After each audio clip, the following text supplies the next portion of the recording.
You can almost feel it, can't you? The crinkle of old parchment in your hand. It's stiff, stained with salt spray, and maybe something darker. The edges are frayed, worn thin by anxious fingers and the ceaseless rocking of the sea. A crude compass rose is inked in the corner, its lines slightly blurred. And there, sketched between a jagged coastline and a skull-shaped rock formation, is the dotted line, a path, a secret. It snakes through treacherous shoals and past warnings of sea serpents, leading to a single, confident, final mark. An X. X marks the spot. Beneath that X lies everything the stories promised. A heavy wooden chest, bound in iron, its lock rusted shut. You can imagine the sound it would make, the groan of old wood and the shriek of metal as a cutlass pries it open. And inside the glint of gold. Spanish doubloons, pieces of 8, shimmering jewels plundered from a galleon, all nestled in a bed of velvet. It's the stuff of legend, the climax of a grand adventure filled with sword fights on the rigging, clever escapes from a bumbling governor, and a life of absolute freedom on the high seas. A life of roaring laughter, of rum and sea shanties, under the proud and defiant banner of the Jolly Roger. This is the pirate we know, the one we, in some small, secret part of our hearts, want to be. But that map in your hands, it's a lie. The chest of gold is a fantasy. The swashbuckling hero, a ghost.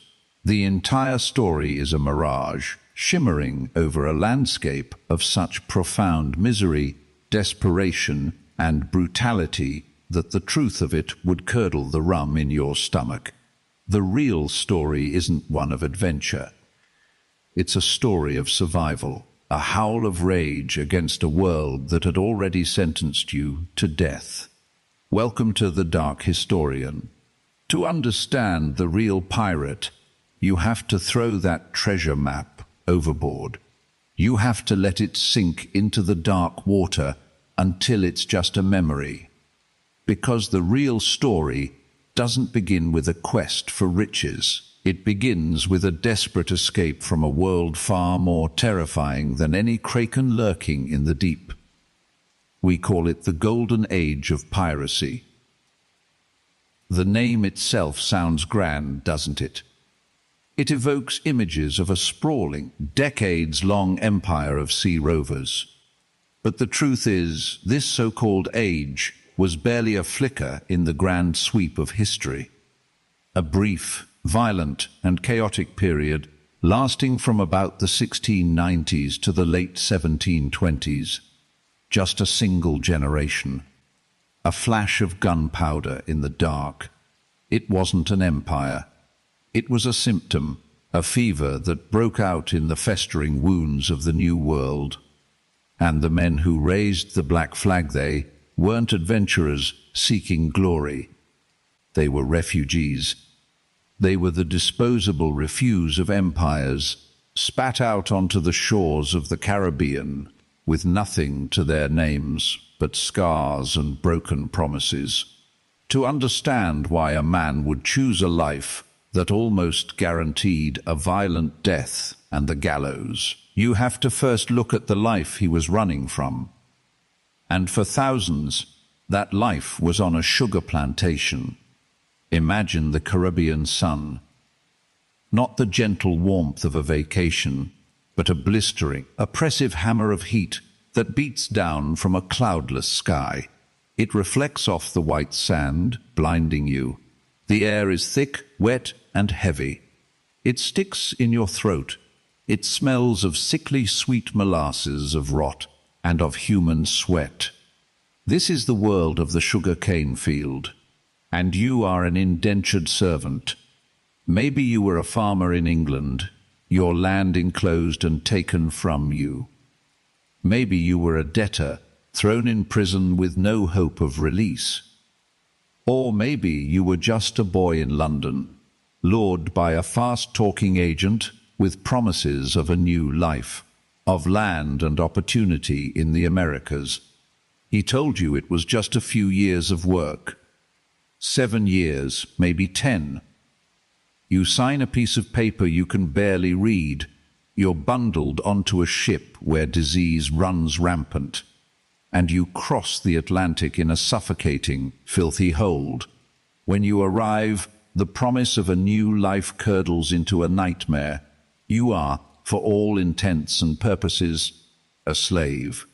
Not for life, perhaps, but for the term of your contract. A term that your master can extend for any reason he sees fit. Did you break a tool? Add a year to your contract. Were you sick for a week? Add 2 months. Did you try to run away? They'll whip you, brand you, and add 5 years to your servitude. There is no escape. The law is not on your side. The law is a tool of the planter class, designed to keep you here, cutting cane under that merciless sun until your body breaks. The work itself is a vision of hell. From dawn until dusk, you swing a heavy machete. The cane stalks are thick, and their leaves are like razors, leaving 1,000 tiny cuts on your arms and face that sting with sweat. The overseer watches from horseback, whip in hand. Weakness is not tolerated. Exhaustion is not an excuse. You see men around you collapse from heat stroke, their bodies dragged unceremoniously from the fields. You see others die from malaria, yellow fever, dysentery. A tropical paradise, this is not. It is a green-walled prison designed to extract every ounce of labor from your body before it discards you. And your reward for this? A pittance of food, barely enough to keep you working. Shelter in a crude, crowded shack. And the ever-present threat of violence. The planters and their overseers hold the power of life and death. A flogging could kill you. An infection from a whipping could kill you. Simple despair could kill you. You watch the years of your contract stretch into an impossible future. You realize you will likely die here in this sweltering heat, your body tossed into an unmarked grave. Your life has been stolen. So when a ship appears on the horizon, not flying the flag of the Royal Navy or a merchant company, but a black flag of defiance, what do you see? You don't see a villain. You see a way out. You see a chance, however slim, to reclaim your own life. The men on that ship, they speak your language. They share your anger. Many of them are just like you, escaped servants, runaway slaves, men who have seen the cruel hypocrisy of so-called civilization. They offer you a choice. Stay here and die slowly as another man's property, or come with them and live freely, even if it's a shorter life. Is that really a choice at all? That was one path to the pirate life, the path of the desperate laborer. But there was another, just as common, and in some ways even more brutal. It didn't start in a field of sugarcane, but on the deck of a British man-of-war. Picture a port town at night. Bristol, maybe, or Portsmouth. The air is cold and damp with sea mist. The cobblestone streets are slick with grime. You're a young man. Maybe you've just finished a long voyage on a merchant ship, your pockets heavy with a few months' pay. You're heading for a tavern, thinking of a warm meal and a tankard of ale. Then you hear it. The heavy tread of boots on stone, moving fast. A sharp command cuts through the night. Before you can react, you're surrounded. Rough hands grab you. You are slammed against a wall. These aren't common thugs. They are the press gang. They are acting on behalf of the king, and they have just impressed you into service in the Royal Navy. There is no appeal. There is no trial. Your freedom is gone in an instant. You are dragged, kicking and fighting, to the docks and thrown onto a warship. This will be your home, your workplace, and your prison for years to come.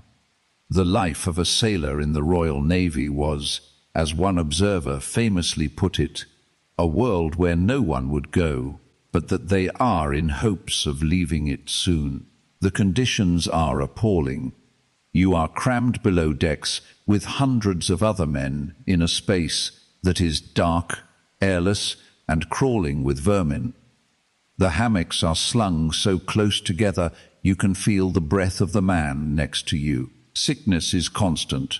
Scurvy, caused by a lack of vitamin C, makes your teeth fall out and your old wounds reopen. Typhus or jail fever sweeps through the crowded quarters, killing indiscriminately. The food is monotonous and often spoiled. Salted beef so hard you could carve it like wood. Biscuits riddled with weevils, and water stored for months in wooden casks that is green with algae and foul to the taste. Your pay is pitiful, and it's often months or even years in arrears. A portion is often deducted for things you never even received. And then there is the discipline. The ship is a floating dictatorship, and the captain is its absolute monarch. His word is law. Any infraction is met with swift and brutal punishment. The favored tool of discipline is the cat o' nine tails, a whip with 9 knotted cords. A flogging is a ritual of organized torture. You are tied to the grating, your back bared. The boatswain's mate, a man chosen for his strength, lays on the lashes. The knots tear your skin. The pain is blinding. Dozens of lashes could strip the flesh from your back, exposing the bone. Men died from these floggings. If not from the punishment itself, then from the infection that inevitably followed. You are no longer a person. You are a cog in a great wooden war machine. Your purpose is to haul ropes until your hands are raw, to climb the rigging in a storm with the wind trying to tear you from your perch, and to stand on a deck slick with blood during battle, waiting for a cannonball or a shower of wooden splinters to rip you apart. You see the immense wealth these ships are protecting. You see the prize money from captured enemy vessels flowing into the pockets of your officers, while you get almost nothing. You see the hypocrisy of fighting for a king's freedom while you live in a state of absolute bondage. So, during a battle, when your warship engages a pirate vessel, something strange happens. The pirates fight with a ferocity you've never seen. They aren't conscripts, they are volunteers. And after the battle, if your ship is taken, the pirates might offer you the same choice offered to the indentured servant. They might offer you a chance to join them. They'll tell you that on their ship, every man has a vote. The captain is elected, and he can be deposed by a majority vote if he proves cruel or incompetent. They'll tell you about the Articles, the pirate code you all agree to. It guarantees a fair share of all plunder. No officer gets 100 times the share of a common sailor. You get 1 share, maybe a share and a quarter for a skilled position. The captain might only get 2. It is a radical, almost unthinkable form of democracy and social justice on the high seas. They offer you a chance to be treated like a man, not an animal. A chance to have a say in your own destiny. A chance to fight for yourself, for your brothers, not for some distant king or wealthy merchant. Again, I ask you, is that really a choice? This is the foundation upon which the Golden Age of Piracy was built. Not on greed, but on desperation. Not on a lust for adventure, but on a righteous fury against a system that treated human beings as expendable commodities. The treasure they sought wasn't a chest of buried gold. The real treasure was freedom. It was the right to look a captain in the eye and not live in fear of the lash. It was the right to a fair day's pay for a dangerous day's work. It was, quite simply, the right to be human. The iconic skull and crossbones it wasn't just a tool to inspire fear in their victims. It was a statement, a symbol of their shared fate. They were men who had already been sentenced to death by the societies they came from. They were living under their own death's head. And by raising that flag, they were declaring to the world that if they were to die, they would at least die free. This was the brutal truth that the romantic myths were built upon. A truth not of treasure maps and swashbuckling heroes, but of broken men forging a new, violent, and desperately free world in the face of tyranny. And their story was only just beginning. That story begins not with a clash of swords or a chest of gold, but with a choice. A choice to trade one kind of prison for another. And the new prison was a world made of wood, floating on an endless, indifferent sea. Forget what you think you know. Forget the sprawling, majestic galleons with their towering masts and acres of clean, sun-drenched deck space. Erase the image of a captain in a spacious, ornate cabin, poring over maps by golden candlelight. The reality was so much smaller, so much dirtier. The typical pirate vessel wasn't built for glory.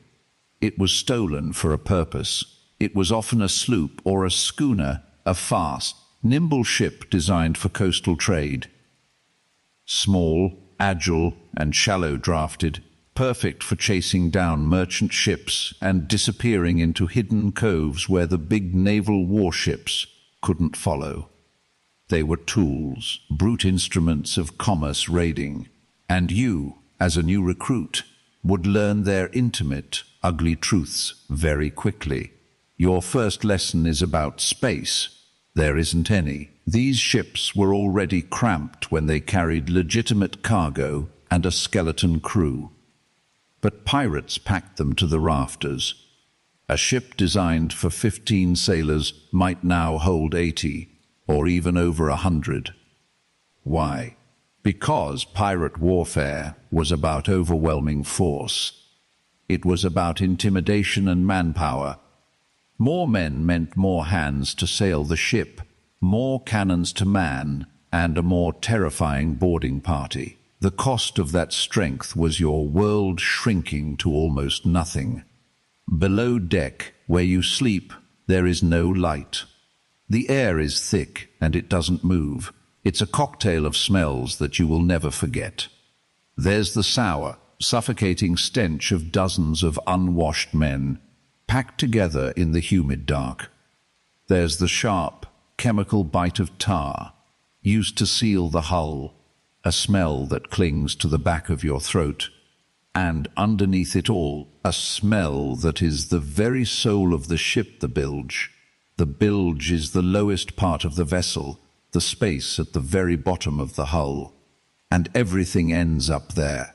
Seawater that leaks through the planks, spilled rum, vomit from the seasick, blood, filth, and waste. It all collects in this dark, sloshing gut of the ship, festering. It becomes a black, putrid soup, and its foul, sulphurous breath rises up through the floorboards, day and night. It is the first thing you smell in the morning, and the last thing you taste before you fall into a fitful sleep. You don't have a bed. You don't have a bunk. The lucky ones might have a hammock, a swaying canvas sling, where you can wedge yourself between two low-hanging beams. But with a crew this large, many just find a patch of deck. You curl up on the hard, damp wood, your only pillow a coil of rope or your own bundled-up jacket. You sleep in shifts, a system called hot bunking even without the bunks. As soon as one man gets up for his watch, another, exhausted and shivering, takes his place, the spot on the deck still warm from his body. And you are never, ever dry. The sea finds its way in. It drips from the ceiling, seeps through the walls, and sloshes over the deck in heavy weather. A constant, clammy dampness gets into everything. Your clothes, your blanket, your very bones. It breeds mold and mildew, which adds another layer to the foul air. It makes the cold of the night sink deeper, an ache that settles in your joints and never quite leaves. This floating prison has other inhabitants too, ones that were here long before you. You hear them at night, in the quiet moments between the groaning of the ship's timbers, a skittering sound in the walls, the rustle of movement in the darkness just beyond your vision. Rats, hundreds of them.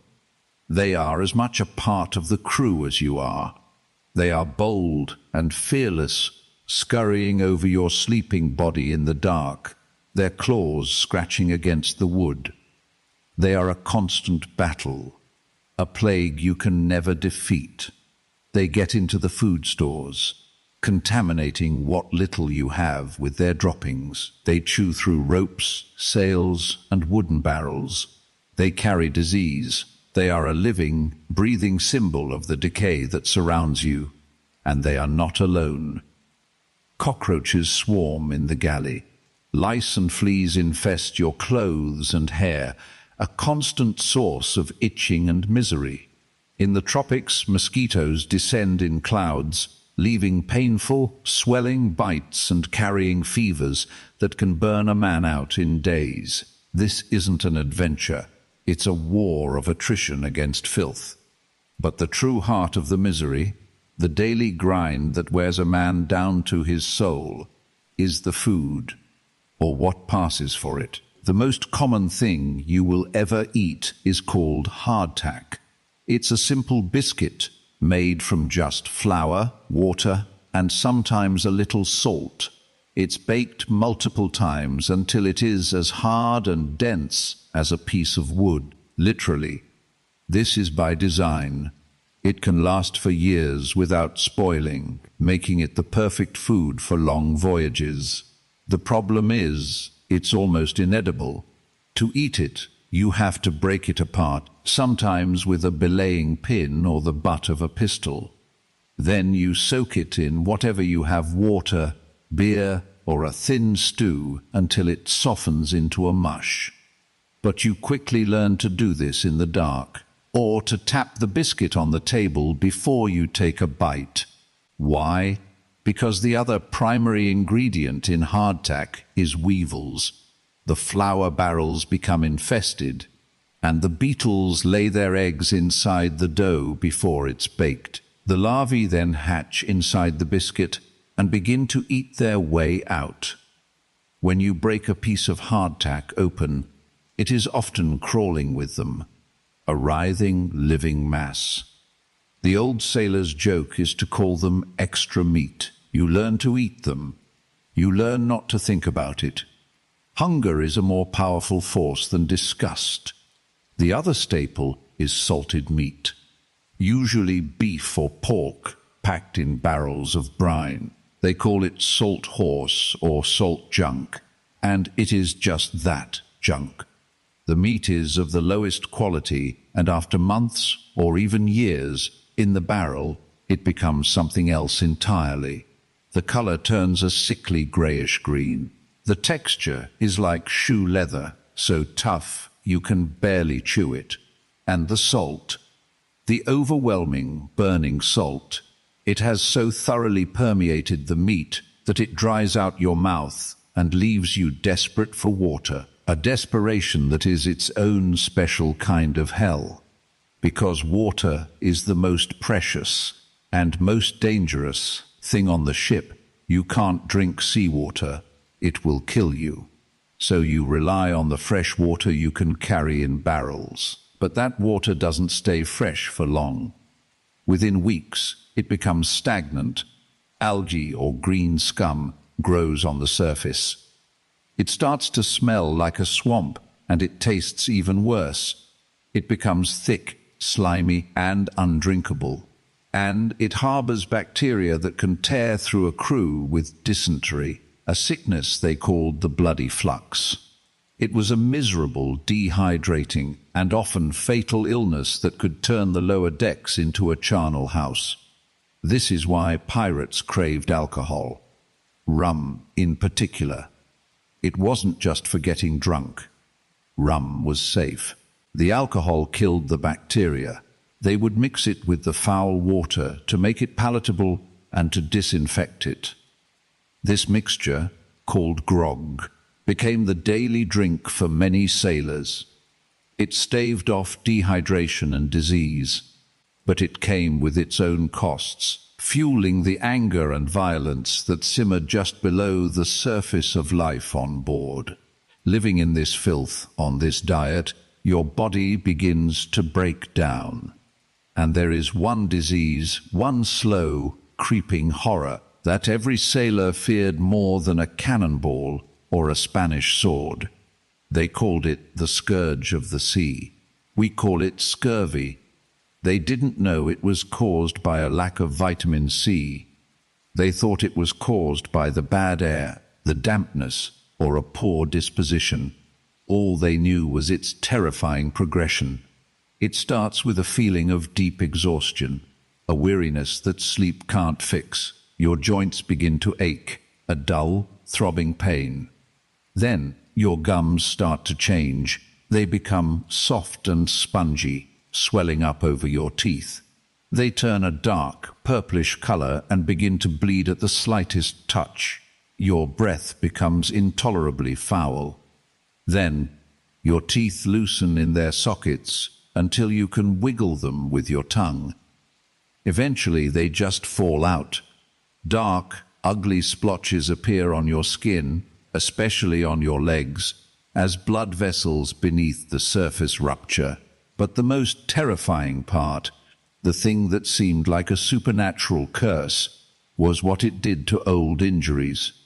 A scar from a knife fight years ago, long since healed over, will suddenly begin to ache. The skin will soften, turn purple, and then, impossibly, the wound will split open again, looking as fresh as the day you got it. Broken bones that had set perfectly will re-break inside your limb. It was as if your own body was unhealing itself, dissolving from the inside out. In the final stages, you are too weak to move. You lie in your hammock, in the stinking dark, listening to the ship creak around you, your body rotting while you are still alive. Death comes from internal bleeding or from a sudden heart failure. It was an agonizing, drawn-out, and deeply personal horror, and on a long voyage it could claim half the crew. This was the world a pirate inhabited. Not a stage for grand adventures, but a floating, rotting prison. A crucible of dampness, darkness, and disease. A place of constant, grinding misery where the primary struggle wasn't against the navy, but against the rats in the walls, the weevils in the bread, and the slow decay of your own body. This environment didn't just test a man.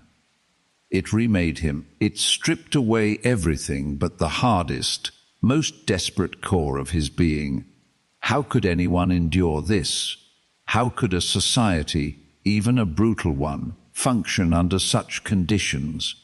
They survived because they had to, and in this desperate world, cut off from all law and all hope, they created their own.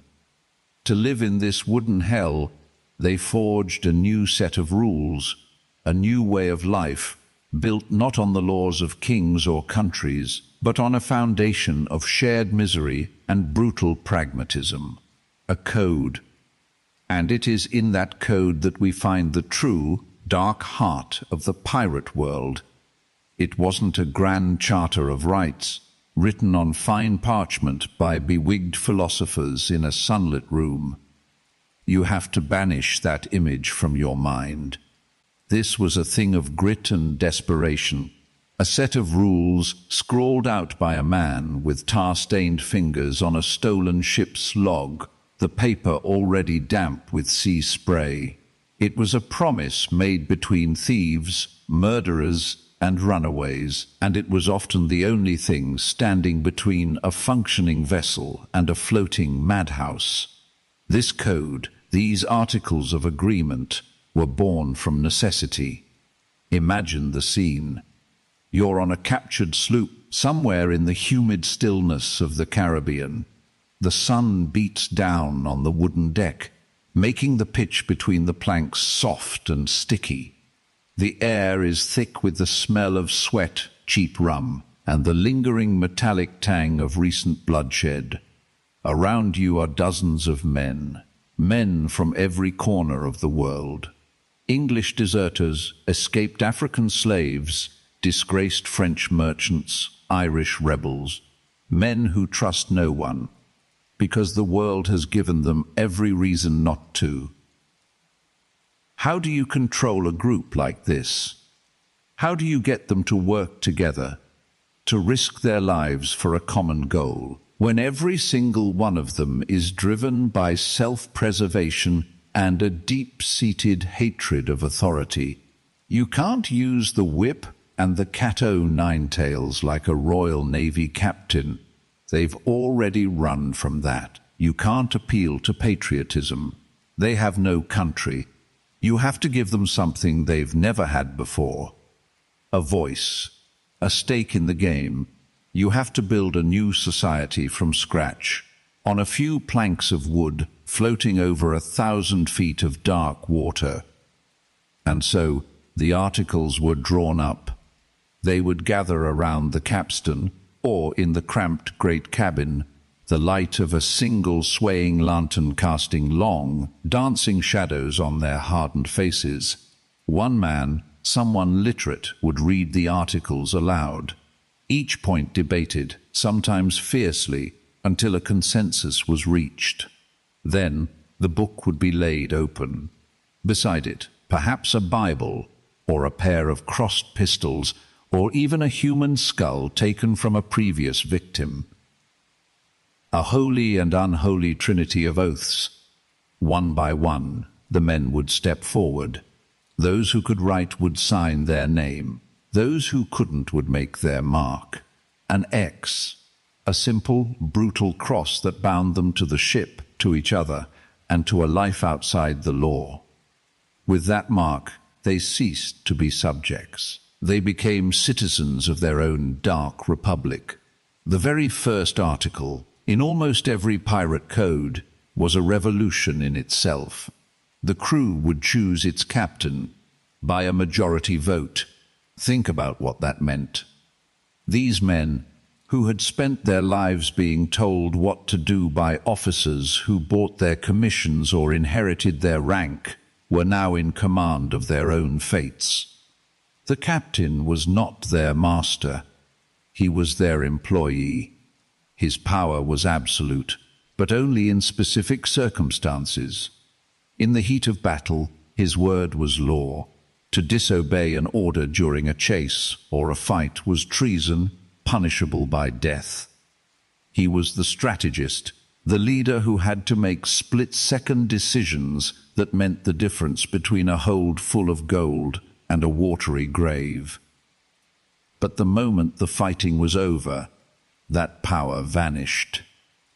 He was just another man among the crew. He had no private quarters, no special rations. He ate the same stale biscuit and salted meat as the lowest cabin boy. He could be questioned, he could be challenged, and most importantly, he could be removed. If a captain proved to be a coward, or a drunkard, or simply unlucky, the crew could call a vote at any time. If the majority turned against him, he was deposed, stripped of his command, and put back to work as a common sailor. Or, if his transgressions were severe enough, he could be marooned, left on a deserted spit of sand, with nothing but the clothes on his back and a single pistol. This was democracy with a cutlass at its throat. It ensured the captain never forgot who he truly served. Not a king, not a country, but the volatile, dangerous mob of men who elected him. But if the captain was the sword of the ship, the quartermaster was its soul and its shield. The quartermaster was also elected, and he was arguably the most powerful man on board during times of peace. He was the crew's representative, the man who stood between them and the captain. His job was to maintain day-to-day order. He woke the crew, assigned their duties, and settled their disputes. If two men had a quarrel, they didn't go to the captain. They went to the quartermaster. He was the judge and jury. He was also the purser. He was in charge of all provisions, from water and food to rum and gunpowder. He rationed them out, ensuring a fair share for every man. And when a prize was taken, it was the quartermaster who boarded the captured vessel first. It was he who decided what was worth taking, and he who oversaw the division of the spoils.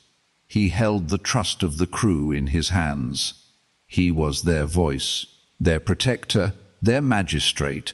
This delicate balance of power between the captain's authority in battle and the quartermaster's authority in all other matters was the political genius of the pirate code. It was a system designed by men who had been crushed by tyranny, and they built into their new world a mechanism to ensure it could never take root among them. The economic principle that powered this entire enterprise was just as radical. It was known as no prey, no pay, a simple, ruthless philosophy. If the voyage was a success and they captured ships, everyone got rich. If they failed, if they limped back to port with empty holds after months at sea, they got nothing, absolutely nothing, not a single piece of eight. It was the ultimate shared risk, shared reward system. Every man on board, from the captain to the cook's mate, was a shareholder in the venture. Their fortune was tied directly to the success of the ship. This created a powerful, if desperate, sense of unity. They weren't just shipmates, they were business partners in a criminal enterprise. The division of the loot, overseen by the quartermaster, followed a strict, predetermined formula laid out in the articles. There was no owner back in London or Amsterdam taking 90% of the profit. The spoils were divided right there on the deck. A captain might receive 2 full shares. The quartermaster, the master gunner, or the ship's surgeon might get a share and a half, or a share and a quarter. But a regular, able-bodied seaman received 1 full share. It was a level of compensation unimaginable in the merchant service or the navy, where a sailor was lucky to see a few shillings after a long and brutal voyage. And get this, the articles even included a form of insurance, a workers' compensation for the wicked. Before the loot was divided into shares, a portion was set aside for a common fund. From this fund, any man wounded in battle would be compensated. The rates were spelled out with grim precision. Bartholomew Roberts's articles, for example, specified a payment of 800 pieces of 8 for the loss of a right leg. A left leg was worth slightly less. The loss of an eye or a finger also had its price. This wasn't born of compassion. It was cold, hard pragmatism. It encouraged men to be bold in a fight, knowing that if they were maimed, they wouldn't be cast aside and left to starve. They would be taken care of, given enough money to live out their days, however short they might be. It was a promise of security in the most insecure profession on earth. Before we delve into the darker side of this pirate justice, The punishments that held this fragile society together, a brief word. If you find this journey into the forgotten corners of history helps you find rest, or simply passes the long hours of the night, consider subscribing to The Dark Historian. Every subscription helps us continue to unearth these stories. Now, back to the articles and the blood that was used to sign them. For this desperate democracy to work, for this system of shares and votes to mean anything, the articles had to be enforced without mercy. The code wasn't just a set of guidelines, it was an iron contract, and the penalty for breaking it was swift and brutal. The gravest sin a pirate could commit was not murder, but theft, stealing from a fellow crewmate. Think about it.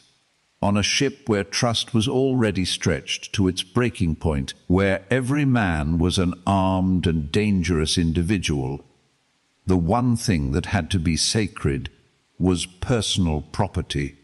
If a man couldn't trust that his share of the plunder was safe from the man sleeping next to him, the entire system would collapse into a frenzy of paranoia and violence. The punishment for theft was almost always marooning. This was a particularly cruel fate. The offender would be rowed to a deserted island, often little more than a barren rock or a sandbar. He would be put ashore with a flask of water, a single pistol loaded with one shot, and perhaps a small amount of gunpowder. Then the boat would row away, leaving him utterly alone. The single shot was a final, grim choice. He could use it to try and hunt for food, to signal a passing ship, or, when the thirst and the madness finally took hold, to end his own suffering. It was a sentence of slow, lonely death, a chilling reminder to the rest of the crew of the price of betrayal. Desertion or cowardice in battle carried a similar penalty, death or marooning. In the chaos of a naval engagement, every single man was critical. One man fleeing his post at a cannon could cause a catastrophic failure, leading to the death of everyone on board. There was no room for fear, so the fear of the punishment had to be greater than the fear of the enemy's cannons. Other rules were just as strict and just as pragmatic. Many articles forbade bringing a woman on board. This wasn't a matter of morality. It was a simple recognition that competition over a woman would inevitably lead to jealousy, fighting, and murder, tearing the crew apart. Gambling with cards or dice was also frequently banned for the same reason. Fights over cheating or unpaid debts could quickly escalate. The articles were designed to eliminate every possible source of internal conflict. Even something as simple as a curfew had a life-or-death purpose. Lights out at 8 o'clock was a common rule. Any man who wished to keep drinking after that hour had to do so on the open deck, in the dark. Why? Because a wooden ship with its tarred ropes, canvas sails, and barrels of gunpowder in the hold was a floating tinderbox. A single overturned candle from a drunken sailor below decks could send them all to oblivion. This was the pirate code, not a symbol of romantic rebellion, but a brutal, practical contract for survival. It was an astonishing piece of social engineering created by uneducated, desperate men. It offered a form of justice, a share of the wealth, and a voice in their own affairs, things they had been denied their entire lives. But this freedom was conditional. It was a freedom balanced on the razor's edge of discipline. The pirate ship was a tiny, fragile republic, adrift on a hostile sea, and the articles were the constitution of that republic, a document written not in ink, but in the shared understanding that a single crack in their unity would cause the dark water to rush in and drown them all. It was a code designed to bring order to chaos. But soon that order would be put to the ultimate test in the fire and smoke of the hunt. And so the hunt began. Picture it. The endless blue of the Caribbean, stretching out to a horizon that shimmers with heat. The gentle rock of the ship, the creak of timber, the snap of canvas in the wind. For weeks, this has been your world, a world of monotony, of stale water and salted meat, a world of waiting. Then a cry from the lookout, a sail, a smudge of white against the blue. Every man on deck freezes. A spyglass is raised. The smudge resolves into a ship, a heavy, slow-moving merchantman, low in the water, laden with cargo, laden with wealth. The atmosphere on your pirate vessel changes in an instant. The boredom evaporates, replaced by a low, predatory hum. This is the moment the code was written for, the moment the fragile democracy of thieves is tested by the promise of violence and reward. The myth of the pirate battle is a grand, swashbuckling affair. Its two captains, swords flashing, dueling on the yardarm while their crews engage in a kind of chaotic, yet heroic, ballet of combat. It's a clean, thrilling adventure. The truth is much different. The truth is that a pirate's primary goal was never to fight. Fighting was a failure, a last resort. A fight meant risk. It meant your own ship could be damaged, a costly and difficult thing to repair at sea. It meant the prize ship could be damaged or even sunk, sending its precious cargo to the bottom. Most importantly, it meant your crew, your brothers in the trade, could be injured or killed. A dead pirate earns no share. An injured pirate is a drain on resources. Profit was the goal, and the most profitable venture was one that cost no blood at all. So how do you take a ship without a fight? You don't use cannon, not at first. You use something far more powerful. You use fear. The pirate vessel was often faster, more nimble than the merchant ships it preyed upon. They were built for the chase. The first stage of the attack was simply pursuit, running down their prey, closing the distance hour by hour under a wide-open sky. Imagine being on that merchant ship, seeing that sleek, dark-hulled vessel gaining on you, knowing there is no escape, the sense of dread building with every league they close. Often, the pirates would fly a familiar flag, a British red ensign, or the colors of Spain or France. They would appear to be just another ship on the sea lanes. They would get closer, close enough to hail, close enough for the merchant captain to feel a sense of relief. But it was a lie, a trap being set. Then, at the last possible moment, when they were nearly within pistol shot, the false colors would come down, and in their place, a new flag would be hoisted. A simple black cloth snapping in the wind, and on it a symbol that struck ice-cold terror into the hearts of every sailor who saw it. A skull, crossed bones. The Jolly Roger. This wasn't just a flag. It was a statement. It was a brand. It was a promise of what was to come. It said, "We are not of your world. We are not bound by the laws of nations or the rules of kings. We are death, come for your cargo." The black flag was, in its own grim way, an offer of mercy. It meant, surrender now, and you will live. Resist, and we will show you no quarter. The choice was now yours, and for the terrified crew of a merchantman, staring at a ship bristling with cannons and crowded with screaming, armed men, surrender often seemed like the only sane option. Sometimes, though, they would raise another flag, a solid red flag, the Jolly Rouge. This flag had a different meaning. It was not an offer. It was a sentence. It meant no mercy would be given, no lives would be spared. Every soul on board would be put to the sword. The red flag was the ultimate tool of psychological warfare, a declaration that all hope was lost. But what if the merchant ship refused to strike its colors? What if it was a well-armed East Indiaman, or had a military escort? What if its captain was brave or foolish and chose to fight? Then the harvest began. The first sound is a deafening roar that shakes the very timbers of the ship. The pirate cannons speak, but their aim is not to sink the vessel. A sunken ship pays no dividends. The first shots are designed to cripple and to kill the will to fight. They used what was called chain shot. 2 smaller cannonballs, linked by a heavy chain.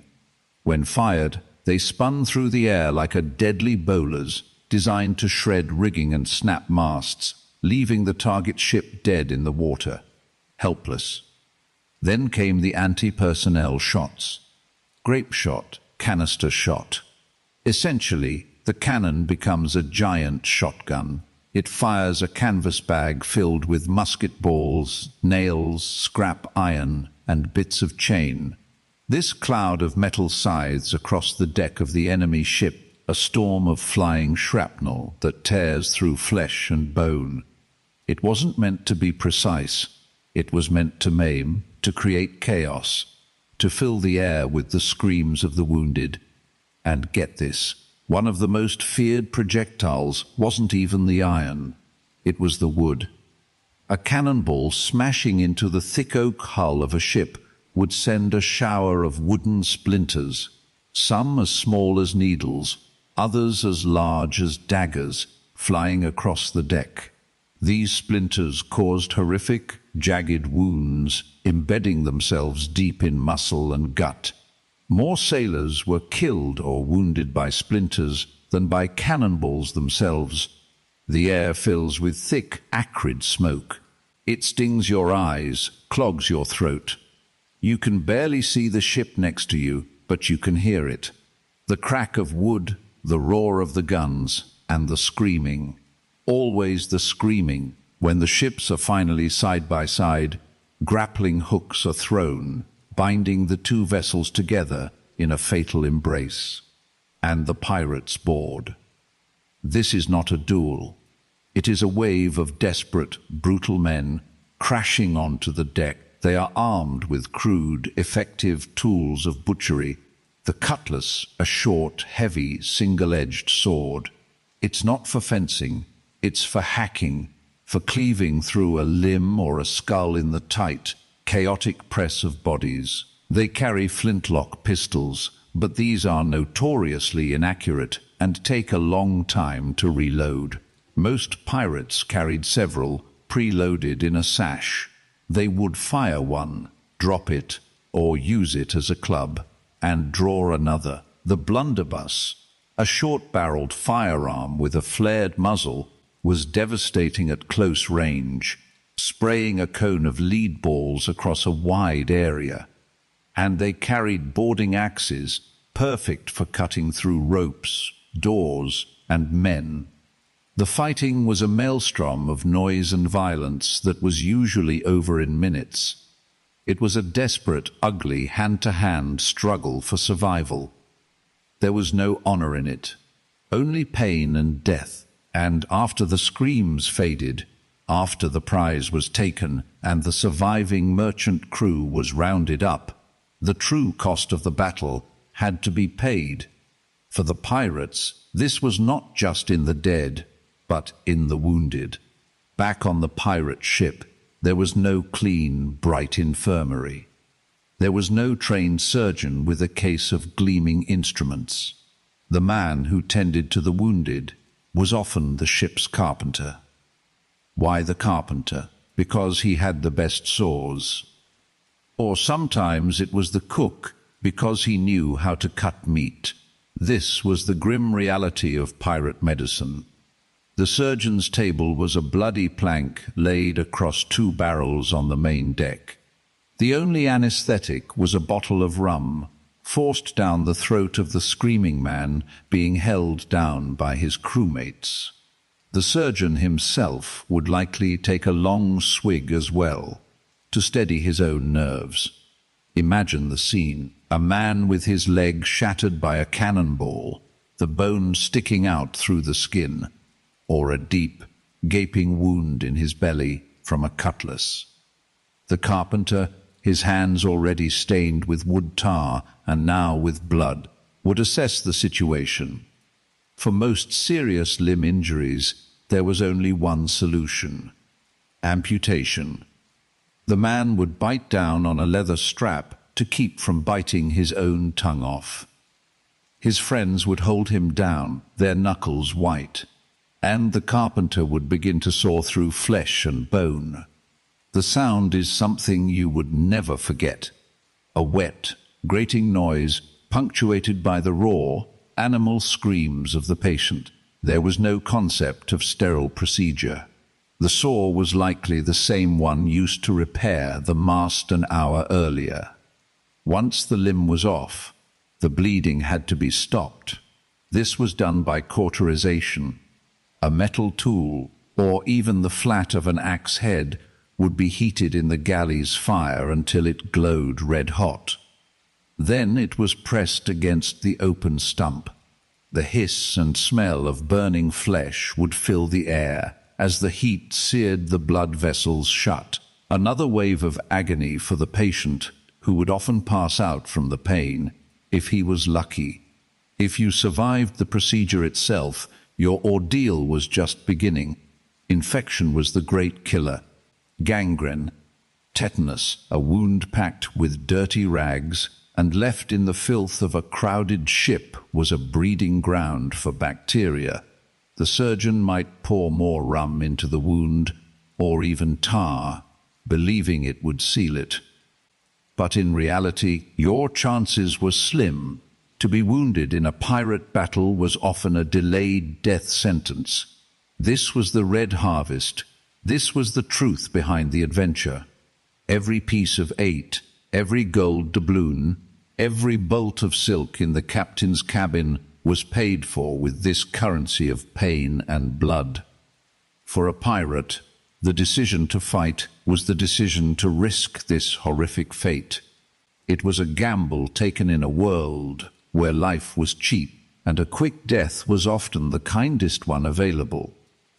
It was the brutal, necessary work that fueled their fleeting dream of freedom.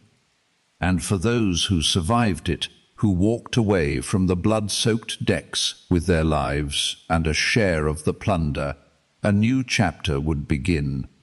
One of spending that treasure in lawless ports, far from the reach of the empires they so brazenly defied. That arrival in port was everything. It was the entire reason for the fight, the storm, the endless, grinding days at sea. Imagine the feeling: the ship sluggish and heavy in the water, not with the weight of dread or dwindling supplies, but with victory. The salt-caked crew, their hands raw and their bodies scarred, leaning on the rail, watching the ramshackle paradise of a pirate haven grow on the horizon. A place like Nassau or the infamous Port Royal. Places where the king's law was a bad joke and a silver coin could buy you anything your heart desired, or at least anything it lusted for. This was the moment they had bled for. The payday. And what a payday it was. In your mind's eye, you can probably see it now. The heavy, iron-bound chest, pried open with a groan of splintering wood. Inside, a cascade of gold doubloons, Spanish pieces of 8, glittering jewels, and ruby-hilted daggers. A king's ransom, destined for a secret map and a hole in the ground on some deserted island. The classic image, the one we've been sold for centuries. But that image, it's a story, a wonderful, romantic, and almost entirely false story. The reality of pirate treasure was far more mundane, and in its own way, far more desperate. To understand, what a pirate captain truly considered a successful haul. You have to forget the sparkle of gold. You have to think about survival. The most valuable things a pirate crew could take from another ship were not things you could spend in a tavern. They were the very things that kept them alive to even dream of a tavern. First, and most precious of all, was food and water. You see, a pirate ship was always on a clock, and that clock was the rumbling of empty stomachs and the dry rasp of thirsty throats. Taking a merchant vessel laden with barrels of salted beef, sacks of weevilly but life-sustaining biscuit, and casks of fresh water, this was the jackpot. It meant they could stay at sea longer. It meant they could hunt bigger game. It was time. It was life. Gold can't fill your belly when you're 100 leagues from shore. Almost as valuable was alcohol. Barrels of wine, brandy, and especially rum. This wasn't just for getting drunk, though there was certainly plenty of that.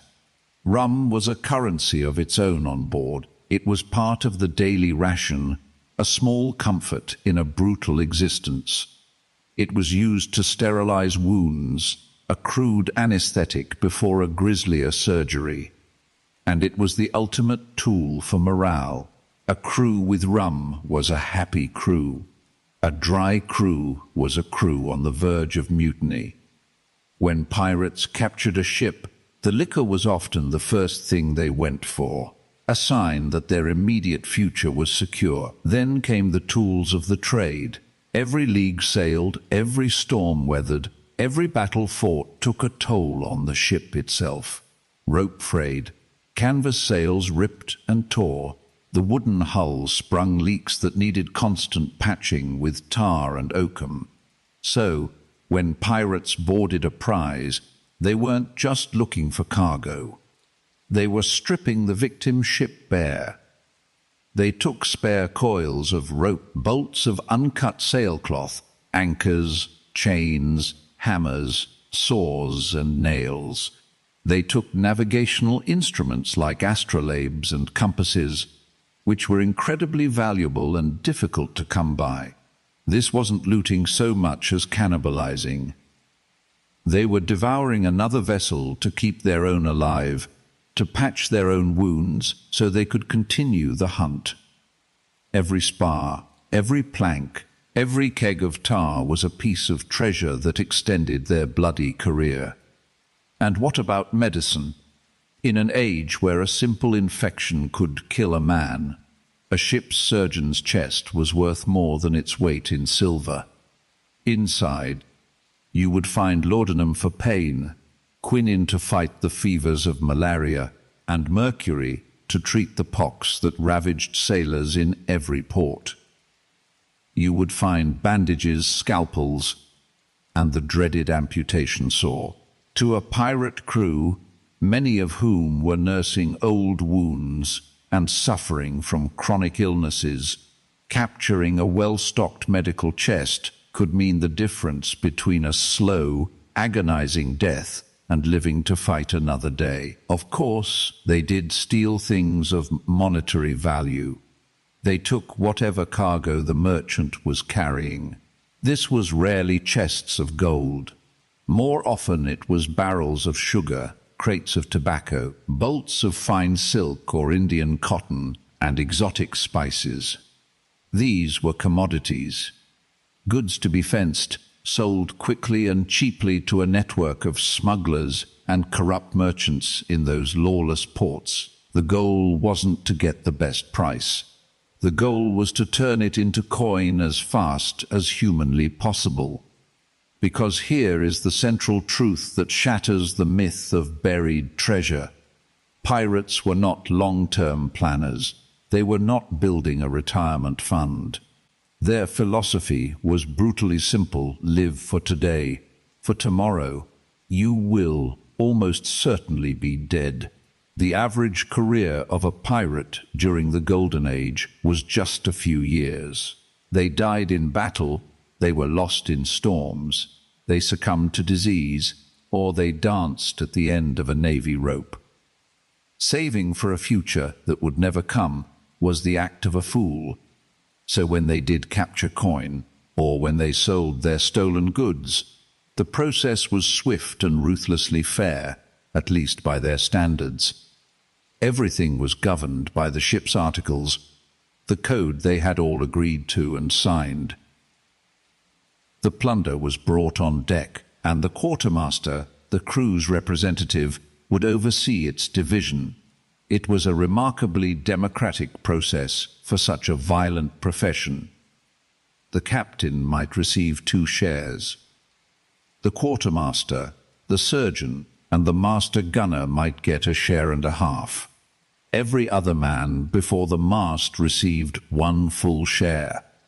Extra compensation was paid out for injuries sustained in battle, a grim form of workers' compensation. A lost eye might be worth 100 pieces of 8. A lost leg, 500. The money was counted out right there on the deck.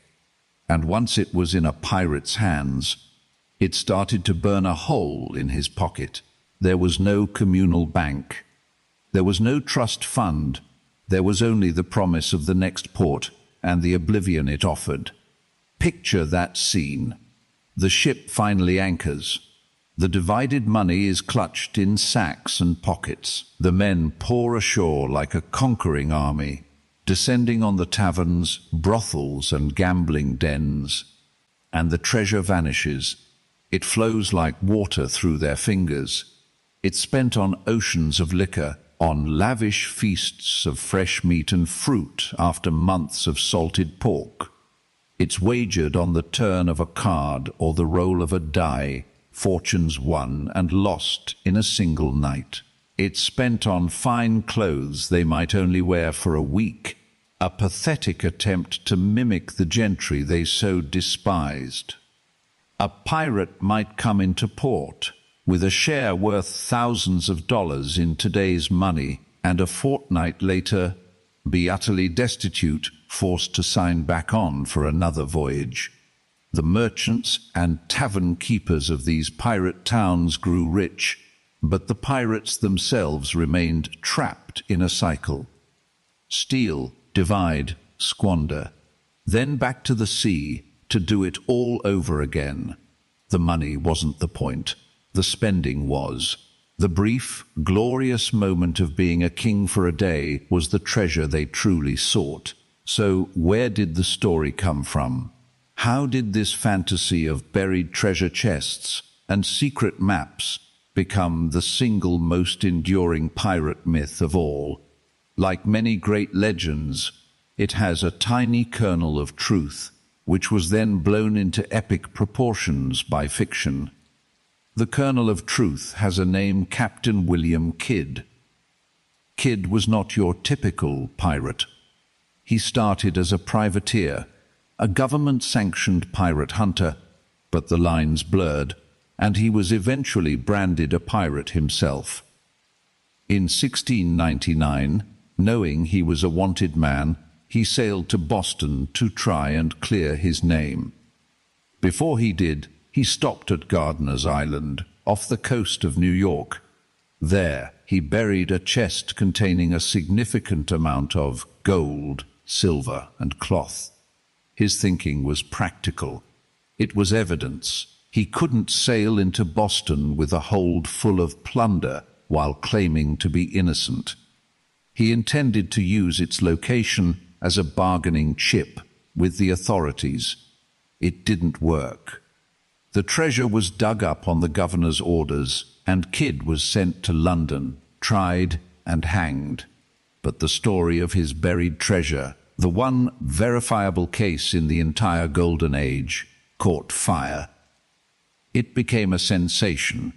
People believed he had buried far more, that secret caches of his loot were still hidden up and down the American coast. Treasure mania was born from the desperate act of one man.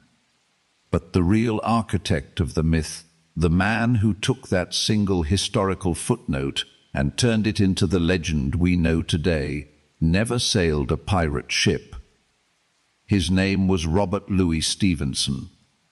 In 1883, he published a book for boys called Treasure Island, and with it, he gave us everything. He gave us Long John Silver, the one-legged pirate with a parrot on his shoulder. He gave us the song of Dead Man's Chest, and most importantly, he gave us the map. The secret map, stained with seawater, with its cryptic clues, and a single, tantalizing X that marks the spot. Stevenson's story was so powerful, so compelling, that it overwrote history. It became more real than reality. After Treasure Island, the idea of buried pirate treasure was no longer a rare exception. It was the rule. It was what pirates did. Fiction became fact in the popular imagination. Think about it logically for a moment. Why would a crew of violent, untrusting men agree to bury their shared wealth? Who would hold the map? The captain. The crew would murder him in his sleep for it. Cut it into pieces for each man. They would just kill each other for the other pieces. The entire system of pirate society was built on immediate gratification because there was no trust and no tomorrow. Burying treasure requires both. It requires you to trust that your shipmates won't betray you, and it requires you to believe you'll live long enough to come back for it. For a pirate, both of those were losing bets. The real treasure was never in the ground. It was in the wind that filled the sails. It was in the fleeting, anarchic freedom of the open sea. It was the brief, shining moment between the brutality of the Royal Navy and the certainty of the hangman's noose. The gold and silver they stole was just fuel for that moment. It was the price of admission to a short, violent, and utterly unrestrained life. A life where, for a little while at least, no one was their master. That was a treasure you couldn't bury.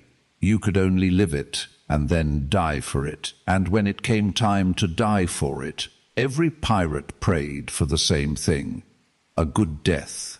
Not a peaceful one, in a warm bed surrounded by family. That was a fantasy from a world they had burned to the ground. No, a good death was a fast one. A musket ball through the heart in the first volley.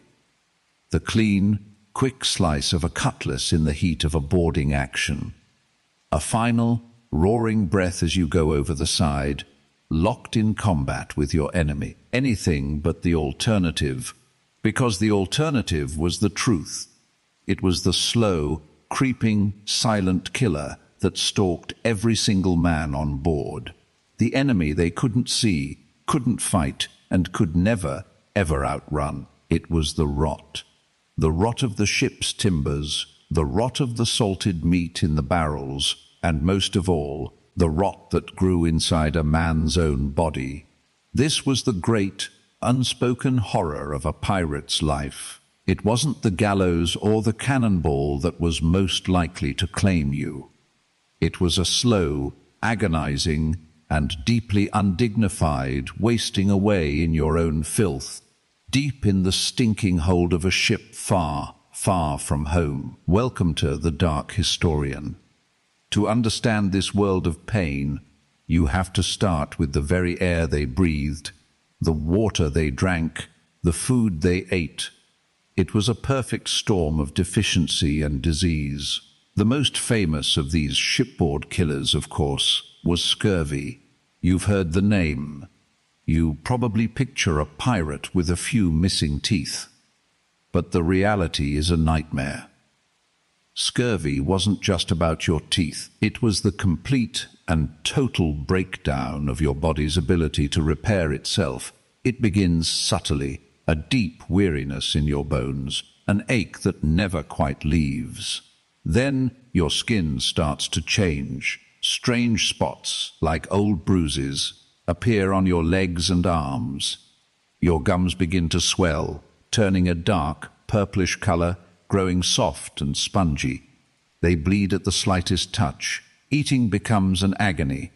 Soon, your teeth, no longer anchored in solid flesh, begin to loosen in their sockets until you can pull them out with your fingers. The stench from your mouth is unbearable, the smell of decay, of your own body eating itself alive. But here's the truly terrifying part. As the disease progresses, your body loses the ability to maintain old injuries. A scar from a knife fight 10 years ago might suddenly break open, raw and weeping as if the wound were fresh. A broken bone that healed in your youth could refracture, all on its own. It was as if your entire life's history of pain was returning to haunt you all at once. You would lie in your hammock, helpless, as your body literally unraveled. And you knew, with a certainty that chilled you to the bone, that there was nothing anyone could do. This grim reality of pirate medicine is a world away from the stories we're told. And before we explore what came after the saw and the hot pitch, if you find value in these explorations of history's shadows, consider subscribing. It allows us to continue digging up these forgotten truths. Now, for the man on the table, the screaming had just stopped. But the pain was only beginning. If scurvy was the slow unraveling, dysentery was the violent purge. They called it the bloody flux, and the name tells you everything you need to know. It spread through the ship like a whispered rumor, carried in the contaminated water sloshing in the casks, or in the poorly cooked food teeming with bacteria. One man gets it, and soon a dozen are groaning in their hammocks. It was a brutal, dehydrating sickness, a fire in the gut that twisted you into knots, leading to a constant, bloody evacuation of everything inside you. Imagine the scene: a cramped, dark, poorly ventilated lower deck, dozens of men packed together. The air is already thick with the smell of sweat, tar, and bilge water. Now add to that the metallic, foul stench of dysentery. There's no privacy, no sanitation. Men are too weak to even make it to the head. The deck planks are slick with filth. The sounds are of constant, wretched groaning. Men would waste away in a matter of days, their bodies shrinking, their skin turning to paper, their minds lost to a feverish delirium, until their hearts simply gave out. A captain might lose a third of his crew to the bloody flux without ever seeing another ship. And then there were the fevers. The pirates' chosen hunting grounds, the Caribbean and the coast of West Africa, were breeding grounds for diseases that Europeans had little defense against. The humid air, the stagnant water, it was a paradise for the mosquito, and with the mosquito came yellow fever and malaria. They called yellow fever Yellow Jack, for the yellow flag ships were forced to fly to signal quarantine, and for the ghastly yellowing of the skin and eyes in its final stages. It would strike suddenly. 1 minute you're hauling on a rope, the next you're hit with a blinding headache, a burning fever, and crippling muscle pain. The second stage was a brief, deceptive calm. The fever might break. You'd feel better. You'd think you'd beaten it. But then came the third and final stage.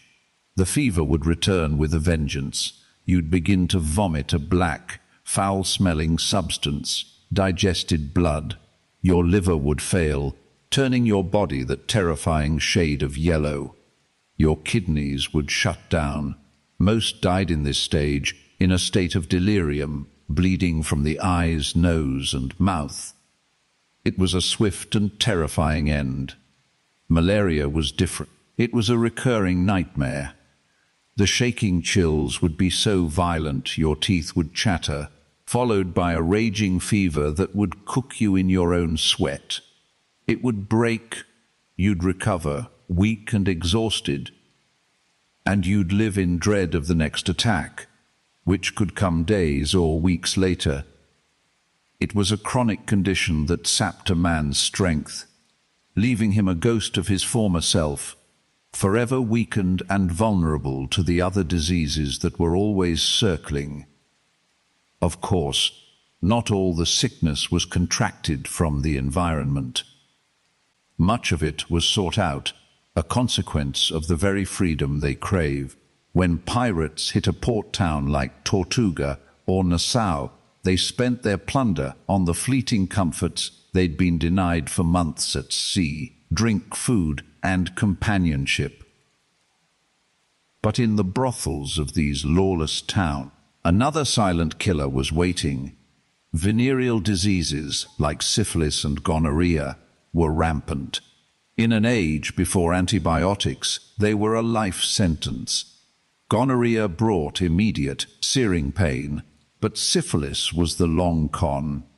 It would appear, disappear, and then lie dormant for years, secretly eating away at you from the inside.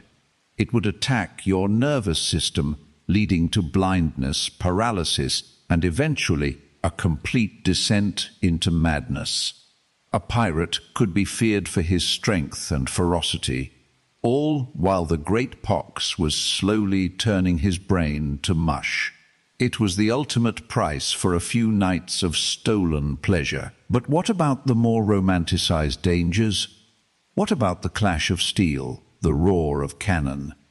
Combat was a reality, of course, but it was never clean. It was a brutal, messy, and deafeningly loud affair. When a cannonball struck the hull of a wooden ship, it didn't just leave a neat hole. It created a localized explosion of splinters. Thousands of tiny, dagger-like shards of wood flying through the air at incredible speed. A single cannon shot could shred the men standing near the point of impact. These weren't clean wounds. They were ragged, deep, and filled with dirty debris. Infection, what they called gangrene, was almost a certainty. A musket ball, a soft lead sphere, didn't drill through you. It hit, flattened, and tore a huge, ragged path through muscle and organ.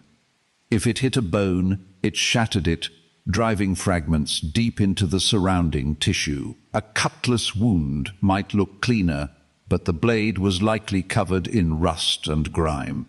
Every injury was a potential death sentence, not from the injury itself, but from the infection that followed.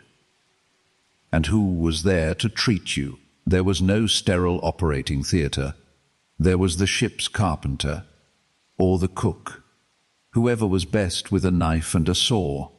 The only anesthetic was a bottle of rum, and its only purpose was to get you so drunk you might pass out from the pain you were about to endure. Picture it. You're lying on a table slick with the blood of the man before you. Two of your crewmates are holding you down as you scream. The surgeon takes his saw, the same one he uses to cut timber, and places it on your leg. There is no finesse. There is only the grating, sickening sound of steel on bone, a sound that will echo in your nightmares for the rest of your life. The limb comes off, but the bleeding has to be stopped. The method is just as brutal. A bucket of hot pitch, bubbling and black, is poured onto the raw stump, or a piece of iron, heated in the galley's fire until it glows red, is pressed against your flesh. The smell of your own skin and muscle burning is a smell you will never forget. Pain, blinding, searing pain. And if you survived that, if you didn't die of shock or blood loss right there on the table, you then had to survive the infection. Many didn't, but some did. And they entered a new world of suffering. The pirate with the peg leg and the hook for a hand is a romantic icon. The reality was a man permanently disabled, living in a state of chronic pain. A wooden leg was not a comfortable prosthetic. It was a crude piece of wood strapped tightly to a stump that was often raw and infected. Every step was an exercise in agony. A hook was not a fearsome weapon. It was a clumsy, useless replacement for the fingers that could tie a knot, prime a pistol, or hold a cup. These men were no longer the able-bodied seamen they once were. They were broken. Their value to the crew was diminished. This is the practical, unromantic reason that many pirate articles included a form of workers' compensation. A man who lost a leg or an arm in battle would be given a larger share of the plunder. This wasn't out of the goodness of their hearts. It was a pragmatic arrangement. A man was more likely to fight ferociously if he knew that his potential dismemberment wouldn't leave him a beggar. It was an insurance policy written in blood. So you see the man on deck, leaning on his crude crutch, his face etched with a pain that never leaves. He watches the younger, whole men climb the rigging with a bitter envy. He is a constant, living reminder to every man on board of the price of their profession. His lost limb is a ghost that haunts the ship. This was the pirate's constant companion. Not a parrot, not a treasure map.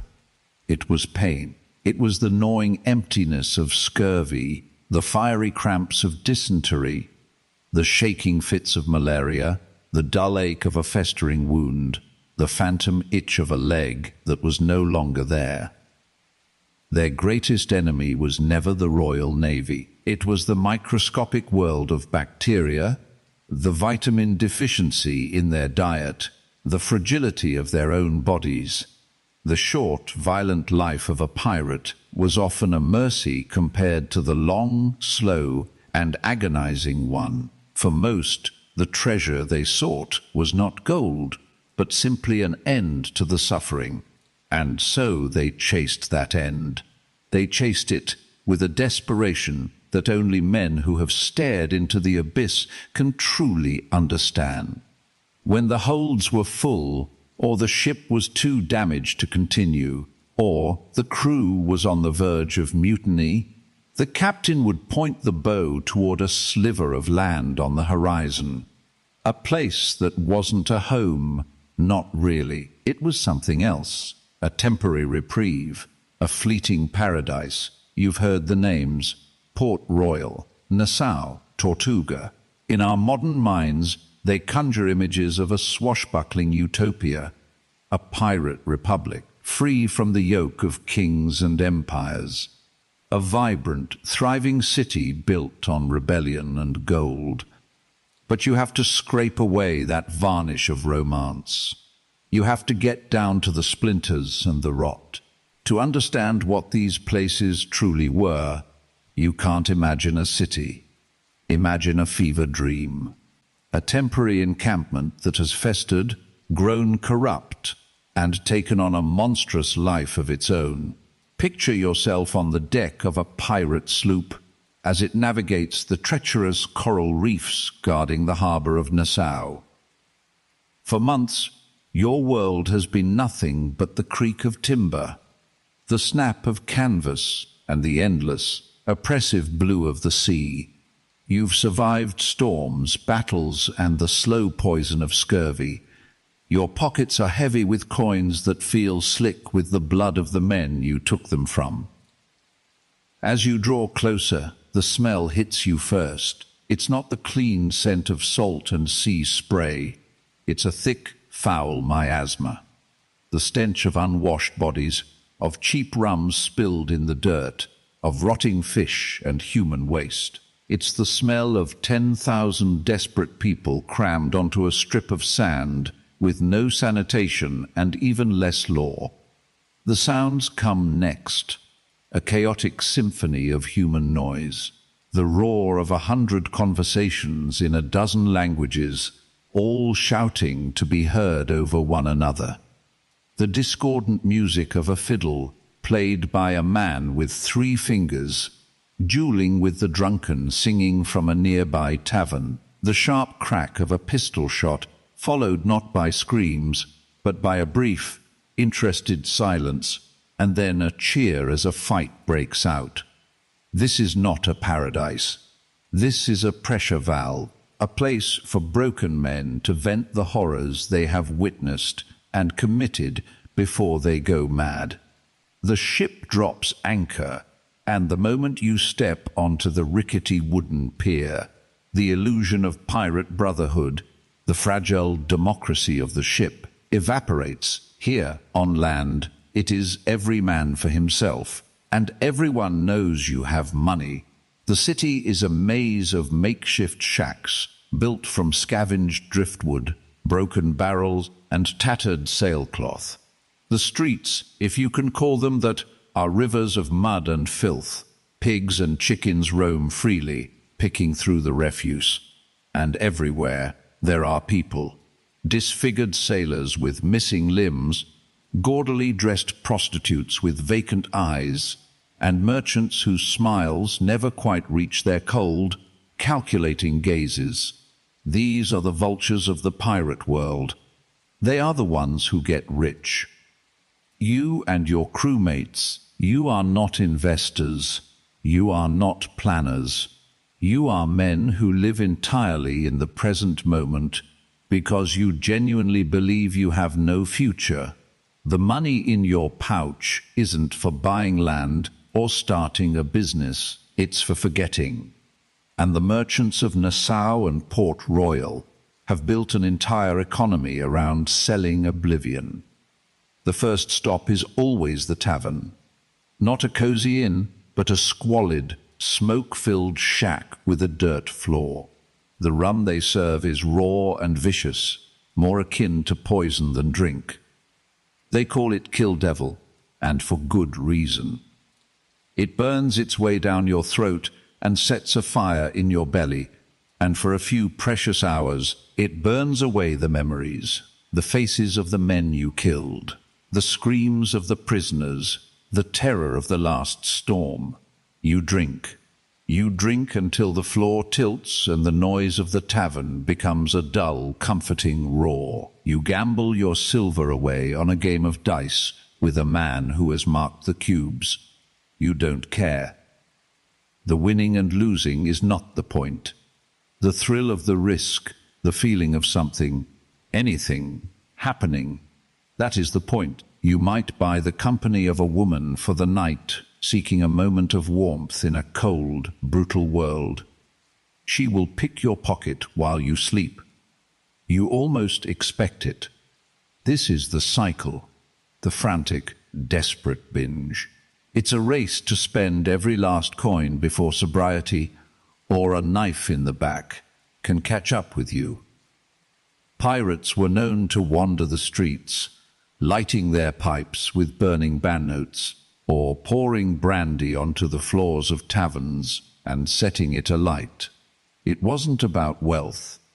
It was a performance of nihilism, a grand, defiant gesture against a world that had already condemned them. They were acting out their own damnation, turning their self-destruction into a spectacle. It's a dizzying, chaotic scene, a fever dream fueled by rum and stolen gold.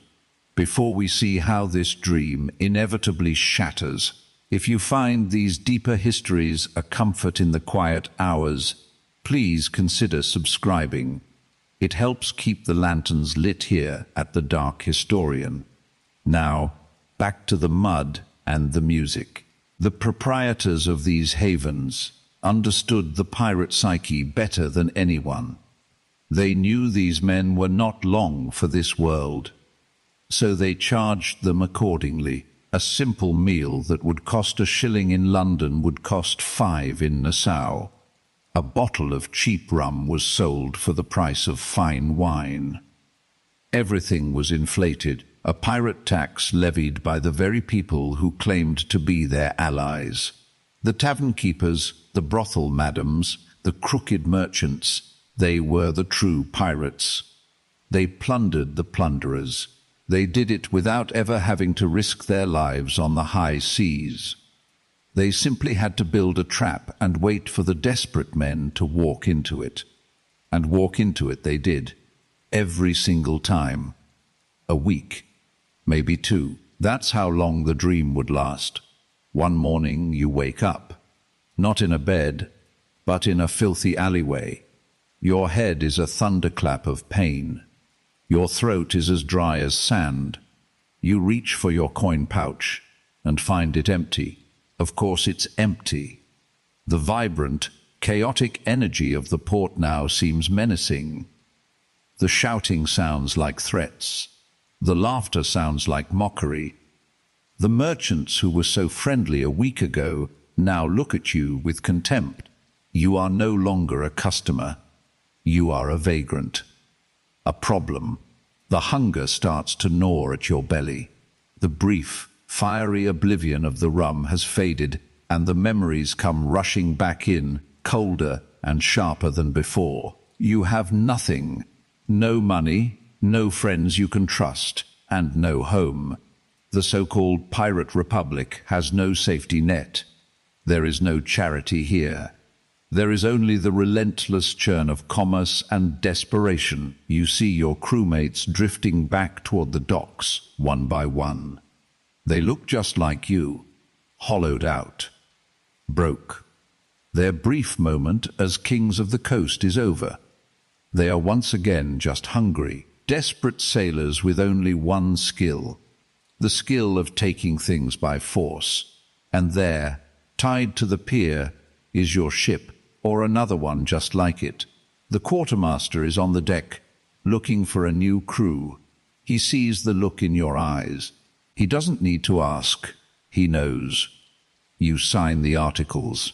You pledge your loyalty to a new captain, a new voyage, a new set of rules. You are promised a share of the next prize. A share you will bring right back here, to this same filthy port, to squander in the exact same way. This was the brutal genius of the pirate haven. It wasn't a utopia. It was a component in a machine, a perfectly designed system to strip pirates of their earnings and force them back to sea. It ensured a constant supply of angry, indebted, and desperate men, ready to do anything for another chance at a prize. The haven was a revolving door, spinning them from the hell of the sea to the purgatory of the shore, and right back again.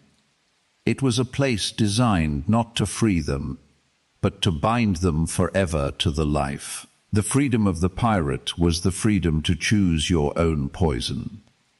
The rum in the tavern, the blade in the alley, or the cannonball on the open ocean. But the destination was always the same. As you climb the rope ladder back onto the ship, you take one last look at the squalid port. The noise, the stench, the chaos. It's not a paradise you're leaving behind. It's just a different kind of prison. And out there, on the horizon, is the other one, the one made of wood and waves. You don't know which is worse. You only know that you are trapped between them, and the tide is going out. The tide is a clock, and for the pirate, its ticking has always been the soundtrack to their life. The ebb and flow that carried them toward riches or away from the law. But now it signals something else entirely. It signals an ending. The grand adventure, the promise of a king's ransom and a life of freedom, shrinks to this. The space between two warships, the creak of your own tired hull, and the slow, inevitable retreat of the sea. There is no glorious final broadside, no defiant last stand. There is only the quiet, dawning horror that the story is over. The myth you tried to live has run aground, because this is the part of the story the sea shanties and treasure maps always leave out. The ending, the brutal, simple, and overwhelmingly common truth of how a pirate's life concluded. It was almost never in a blaze of glory. It was rarely with a sword in hand, laughing in the face of death. The great lie of the pirate legend is that it was a long and storied career. It was not. For the vast majority of men who went on the account, their time under the Black Flag was a desperate, violent, and shockingly brief affair. 2 years, maybe 3, if you were exceptionally lucky or exceptionally cruel. Think about that. The entire arc of a legendary pirate, the kind that would inspire fear across the oceans for generations, was often shorter than an apprenticeship for a common cooper or a blacksmith. It was a flash of fire, a brief, brilliant, and bloody sprint that almost always ended in a fall. The dream they were sold, the one they told themselves, was of a long retirement on a sun-drenched beach, pockets heavy with gold. The reality was a frantic gamble against a house that never loses. The house, in this case, was the world itself, and it had so many ways to win. Often, the end came not from a cannonball, but from a splintered plank of wood. The very ship that was their home, their fortress, and their livelihood was also their most likely coffin. These were not indestructible vessels, they were wooden things, constantly at war with the sea. A sudden squall, a misjudged reef in the dark of night, a single moment of navigational error, that was all it took. Imagine the chaos, the shriek of wind and the deeper groan of timbers giving way. The roar of water rushing into the hold, cold and black. There is no enemy to fight, no one to blame. There is only the indifferent, crushing power of the ocean reclaiming what it always considered its own. Men who had faced down naval frigates would find themselves clinging to floating debris, their desperate shouts swallowed by the storm, until one by one their grip failed and the cold took them. Their treasure, their stories, their very names, sinking with them to a place where no light could ever find them. An anonymous end, witnessed only by the uncaring sea. If the ocean didn't claim them, their own bodies often did. A pirate ship was a foul and unhealthy place, a closed system of filth, poor nutrition, and disease. Below decks, the air was thick with the stench of bilge water, unwashed bodies, and rot. Food was a constant worry. Fresh water was more precious than gold, and so the slow, creeping killers came for them. Scurvy, the dreaded scourge of the sea, would turn their bodies against them, gums swelling and bleeding, teeth loosening in their sockets, old wounds reopening as if by some dark magic. Their joints would ache, their energy would vanish, leaving them frail and weak. Then there was dysentery, the bloody flux, which would sweep through a crew, leaving men hollowed out and gasping for life. A small cut from a rope or a rusty nail could fester in the tropical humidity, leading to an infection that would poison the blood. There was no medicine to speak of, no doctor to call upon. Only a ship's surgeon who was often more butcher than healer, his only real tools being a saw and a bottle of rum. To die of disease on a pirate ship was to die slowly, in filth and misery, listening to the merry sounds of your healthy crewmates on the deck above, a ghost in your own life long before you drew your final breath. And if the sea and sickness didn't get you, there was always the man sleeping in the hammock next to you. The pirate brotherhood was a fragile thing, a partnership of convenience born of mutual greed. The articles they signed were meant to keep order, but they were lines drawn in the sand. When treasure was plentiful and the rum flowed freely, all was well. But when the prizes grew thin, when paranoia began to set in, that brotherhood could curdle into suspicion and murder. A captain who made one too many bad decisions, who was seen to be taking a finer share of the loot, or who was simply no longer deemed lucky, could find his career ending with a knife in the ribs or a pistol ball in the back of the head. Mutiny wasn't always a grand affair like in the stories. Sometimes it was a quiet, ugly conversation in the dark, a quick vote, and a sudden act of violence. The deposed captain would be cast out, set adrift in a small boat with a jug of water and no hope, or simply tossed over the side, his death a grim necessity for the new order. The very men who toasted his name one week would be dividing his belongings the next, their loyalty as shifting and treacherous as the tides. Shipwreck, disease, murder. These were the common ends. They were grim, they were lonely, and they were a far cry from the legend. But there was one fate that loomed larger than all the others. One end that every pirate, in his quietest, most drunken moments, feared above all else. It was not a death in battle, it was a death in public, a death of shame, designed to strip away every last shred of their fearsome reputation and leave them as nothing more than a common criminal. It was the fate that awaited them if they were captured. It was the gallows. And not just any gallows. For pirates, there was a special place. A place on the north bank of the River Thames, in Wapping, London. It was called Execution Dock. You have to imagine the scene. It was not a quiet, clinical affair. It was theatre.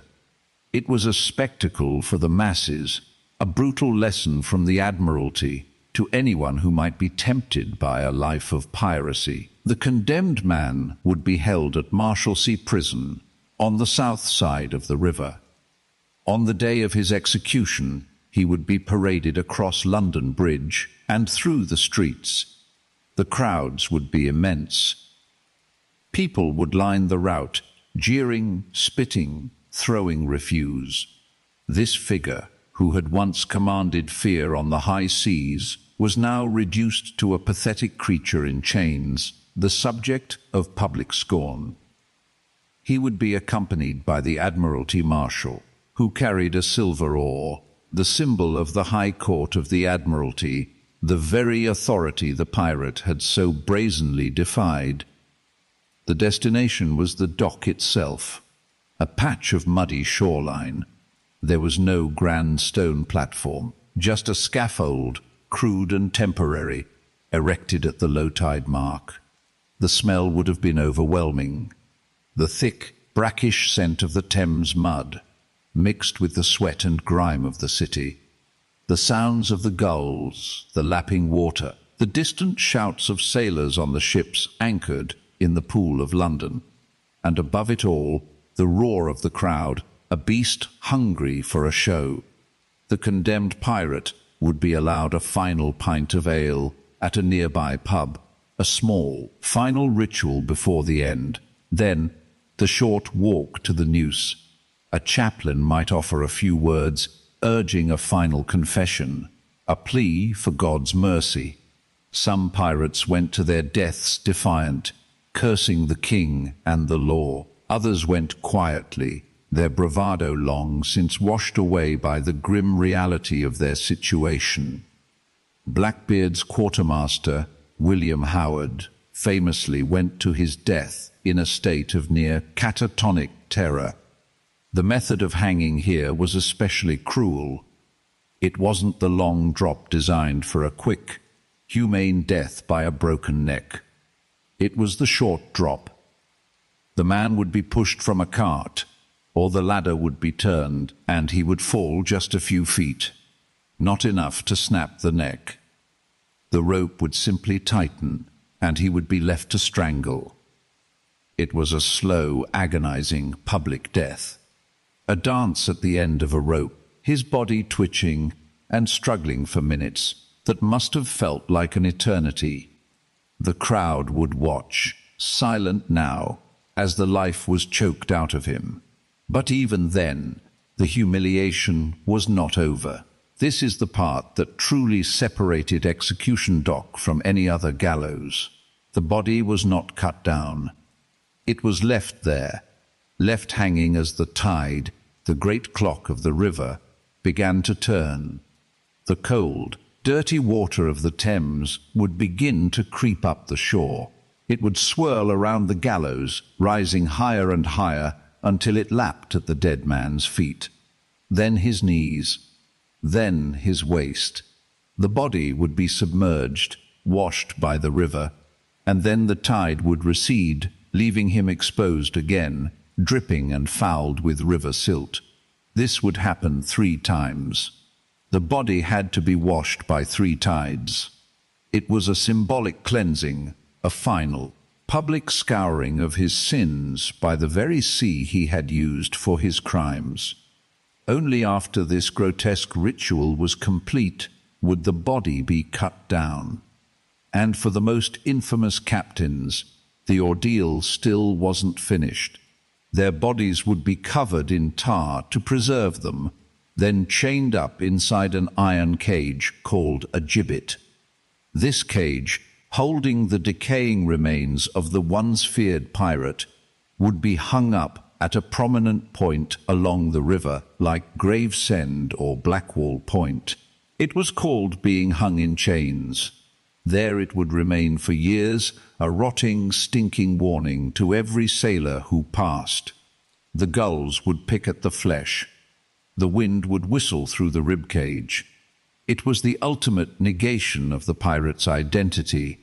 The man who sought ultimate freedom in the vastness of the ocean was now trapped in a cage, his body a decaying monument to the power of the state, his final port of call a place of eternal shame. This was the truth. This was the end of the line. Not a chest full of gold, but a mouthful of river mud. Not a legend whispered in taverns, but a rotting corpse swaying in the wind. All the swagger, all the violence, all the fleeting moments of freedom, all led here. To a short, brutal life and a terrible, inglorious end. The myth of the pirate is a powerful one, a story of rebellion and adventure that we still tell ourselves. But the history, the dark and gritty truth of it, is a story about a tide that always goes out. And the cold, lonely fate of those who are left stranded when it does. And so you are left on that shore. The water has pulled back, leaving behind the wet, dark sand, the scattered shells, the debris of a world that was just here a moment ago. The great wave of rebellion and plunder has receded, and what is left is silence. The silence of the inevitable. The Golden Age of Piracy did not end with a single, cataclysmic battle. There was no final, thunderous confrontation between a grand pirate armada and the combined navies of the world. It did not end with a bang. It ended with a quiet, collective sigh. It was a fever that finally broke. A fire that simply ran out of fuel. It was the slow, grinding, and utterly relentless pressure of a world that was changing, a world that was organizing itself, and a world that no longer had any room for men who lived by their own rules. To understand how the Jolly Roger was lowered for the last time, you can't look for a single cause. You have to look at the machinery of empire finally, truly turning its attention to a problem it had long ignored, and in some cases even encouraged. It began, as so many things do, with the end of a war. The War of the Spanish Succession, a sprawling, decade-long conflict that had embroiled all of Europe, finally sputtered to a close in 1713.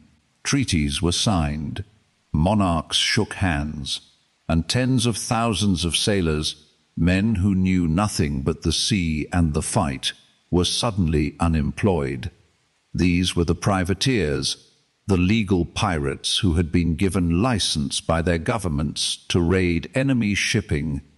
They were very, very good at their jobs, and now their jobs were gone. For a few years, this massive pool of skilled, violent, and desperate men actually fueled the great flame of piracy. It was the last, brightest flare-up. But the peace that had put them out of work was also the very thing that would eventually doom them. While the great empires were at war, they had little time or resources to police the far-flung corners of their territories. A pirate raid in the Caribbean was a nuisance, but it was a distant problem compared to a French fleet in the English Channel. But with peace, the empires could finally look around. They could take stock, and they saw a world economy, this new, fragile web of global trade they were building, being bled by thousands of parasites. The sugar from the West Indies, the tobacco from the Americas, the slaves from Africa, all of it was vulnerable. The colonial governors who had once quietly tolerated, or even profited from, pirate dealings were now under immense pressure from London, Paris, and Madrid. The merchants, the bankers, the insurance syndicates in the city centers. They were screaming for a solution. The age of looking the other way was over. The first tool used against the pirates wasn't a cannon. It was a piece of paper, an offer. In 1717, King George I of Great Britain issued a proclamation. It was called the King's Pardon, the Act of Grace. The terms were simple. Any pirate who surrendered themselves to a British colonial governor before September 5th, 1718, would receive a full and total pardon for all acts of piracy committed before that year. All of it. The theft, the murder, the terror. It would all be wiped away. You could come home. Imagine hearing that news. You're in Nassau, the so-called pirate republic. The air is thick with the smell of rum and roasting meat. You've spent years living on the edge, one eye on the horizon for a prize, the other for a naval patrol. You've seen friends killed in battle, lost to storms, or wasted by disease. You sleep with a pistol by your side. Every day is a gamble. And now a man comes ashore with a proclamation. He reads it aloud in the town square. A way out. A clean slate. For many, it was an irresistible offer. The dream of piracy was intoxicating, but the reality was brutal. It was a short, violent life with a near-certain end on the gallows. The pardon offered a future, a chance to grow old, a chance to walk down a street without looking over your shoulder. Hundreds, perhaps thousands, of pirates laid down their arms and took the deal. It was a brilliant move, not because it defeated the pirates, but because it fractured them. It sowed dissent in every crew. Suddenly, your shipmate wasn't just your brother in arms, he was a man weighing his options. Could you trust him? Would he sell you out to save his own skin? The code, the fragile trust that held these crews together, began to dissolve. And for those who refused the pardon, for the hardliners like Blackbeard and Charles Vane, who saw it as a trick or a betrayal of their way of life, the world began to shrink very, very quickly. The pardon was the carrot. What came next was the stick, and it was a very large stick. The Royal Navy, no longer occupied with fighting the French and Spanish, turned its full, undivided attention to the pirate problem. They sent experienced, ruthless commanders to the Caribbean and the American coast. Men like Woodes Rogers, himself a former privateer, who was appointed governor of the Bahamas. He knew exactly how pirates thought. He knew their havens, their tactics, their fears. He sailed into Nassau, the heart of their republic, not with cannons blazing, but with the pardon in one hand and warrants for the arrest of those who refused it in the other. The pirate havens that had once been safe ports were now traps. Naval squadrons began systematic patrols of the shipping lanes. They blockaded coves and inlets where pirates would careen their ships. They offered huge bounties for the capture of pirate captains, turning the local populations, who had once been allies or customers, into informants. The fight was hopelessly one-sided. A pirate sloop, even a heavily armed one, was no match for a Royal Navy frigate or a ship of the line. These were dedicated warships built for battle, crewed by disciplined sailors and marines, and commanded by professional officers. The pirates were skilled and ferocious fighters, but they were outgunned and outmaneuvered. Their greatest strength had always been surprise and the fear they inspired. But now they were the ones being hunted. They were the prey. The story of Edward Teach of Blackbeard is the perfect illustration of this shift. He didn't fall in a swirling melee on the high seas. He was trapped. He was at anchor in a shallow inlet in North Carolina, a place he thought was safe. Lieutenant Robert Maynard of the Royal Navy cornered him there with 2 small sloops. Maynard wasn't looking for a battle of ships. He was on a targeted mission to kill one man. The fight that followed was brutal, a desperate, close-quarters affair on the decks. But the outcome was never really in doubt. Maynard had the men, the discipline, and the backing of an empire. Blackbeard had only his own fearsome reputation, and in the end, that wasn't enough. When his head was hung from the bowsprit of Maynard's sloop, it was a message to every pirate still sailing. The game was over. The rules had changed. Before we witness the final lowering of the flag, if you find this journey into the past helps you find a moment of quiet, consider supporting the channel by subscribing to The Dark Historian. It allows these stories to continue. Now, back to the shrinking sea. The crackdown wasn't just military, it was economic. The world was simply becoming too organized for piracy to be profitable. Insurance companies, most notably Lloyd's of London, began to wield immense influence. They had a vested financial interest in seeing trade routes secured. They pressured the government for more naval patrols, and they shared information, creating a network that could track pirate movements and warn merchant ships. The merchants themselves became smarter. They began sailing in convoys, groups of ships protected by naval escorts. A lone pirate ship might be able to take a single merchantman, but attacking a convoy was suicide. The easy pickings, the slow, solitary vessels that had been the pirates' bread and butter, were becoming harder and harder to find. The risk was increasing exponentially, while the potential reward was plummeting. It was a slow, strangling death. One by one, the great captains were captured or killed. Calico Jack Rackham, along with Anne Bonny and Mary Read, was captured by Captain Jonathan Barnett. Stede Bonnet, the gentleman pirate, was hunted down and hanged in Charleston. Bartholomew Black Bart Roberts, perhaps the most successful pirate of the age, was finally killed in a battle off the coast of Africa in 1722. His death is often seen by historians as the symbolic end of the Golden Age. His crew, lost without their charismatic leader, surrendered immediately. They knew the era had passed. By the mid-1720s, it was essentially over.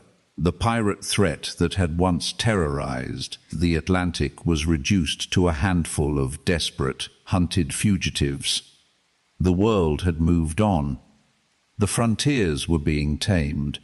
The coastlines were being mapped and settled. The great machinery of commerce and empire was meshing its gears, creating a new, more orderly world.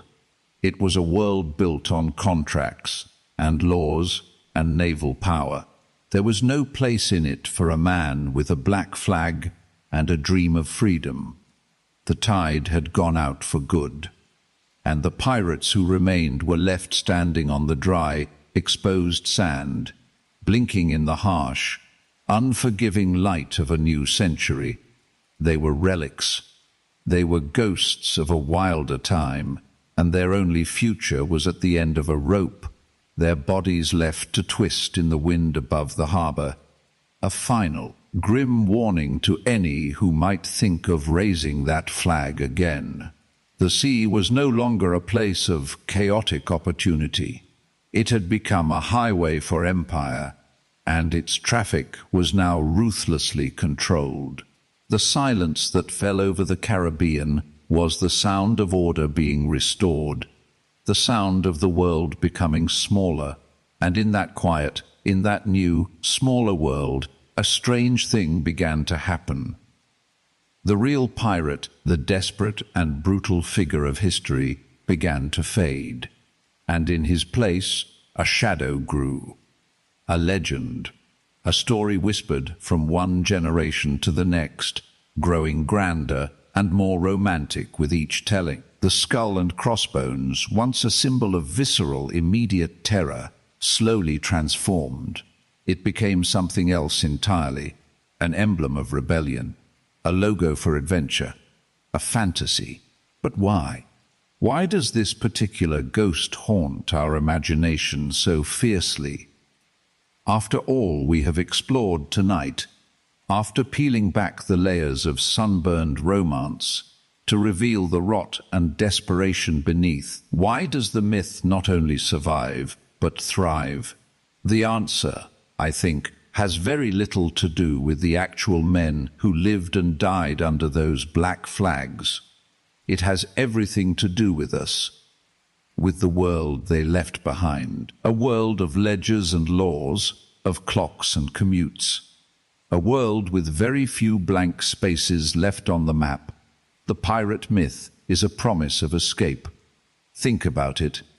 The fantasy is not about the dysentery. It's not about the maggot-infested hardtack or the constant, grinding fear of the gallows.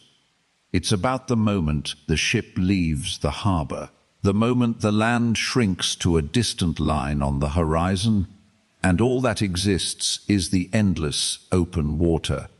It is the fantasy of cutting the cord to a life you did not choose, a life of obligation, of debt, of quiet desperation. The pirate, in our collective dream, is the one who says no more. No more bowing to a petty boss or a distant king. No more breaking your back for another man's profit. He is the master of his own destiny, the captain of his own soul.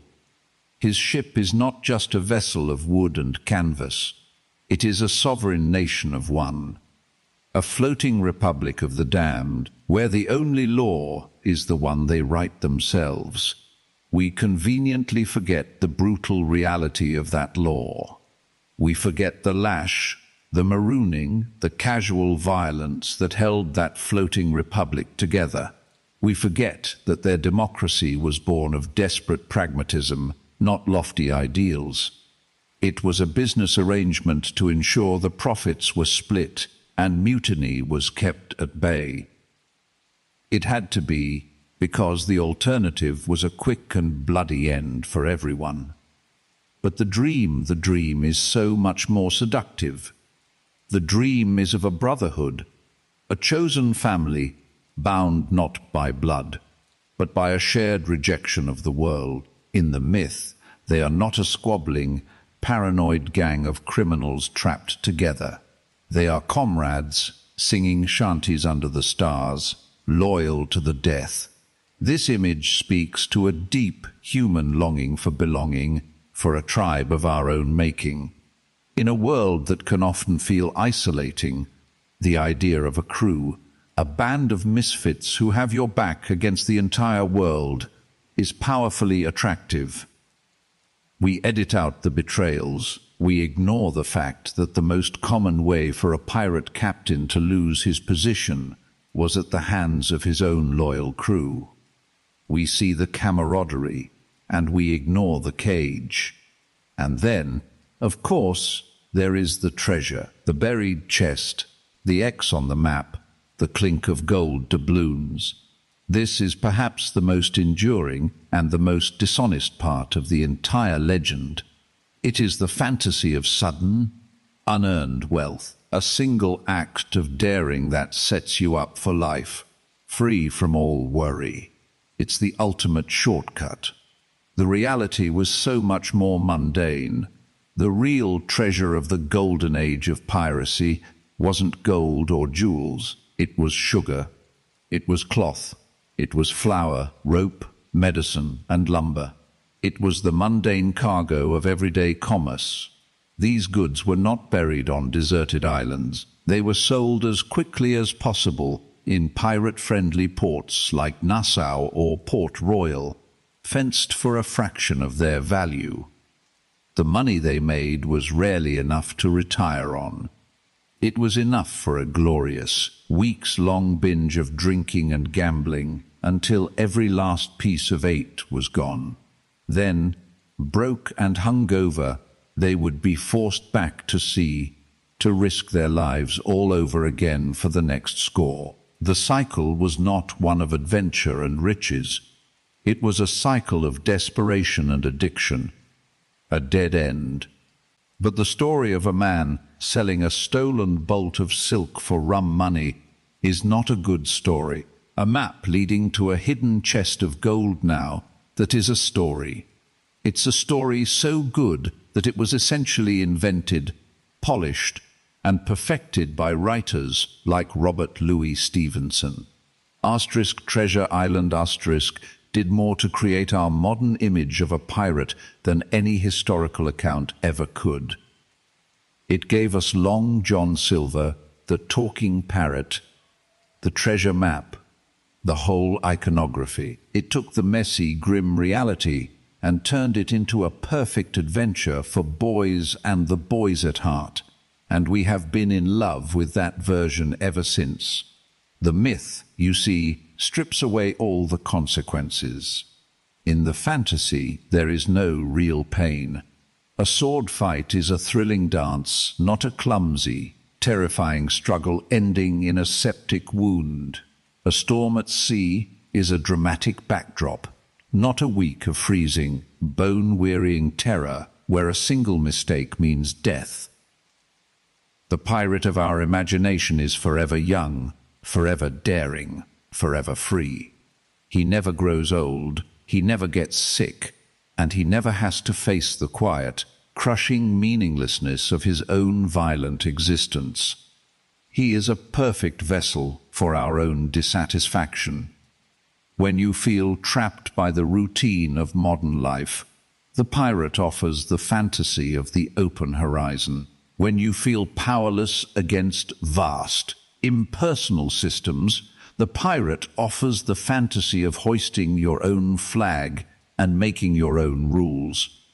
When you feel that life's great adventures have all been had, that the world is fully explored and catalogued, the pirate whispers that there are still hidden islands, still buried treasures waiting to be found.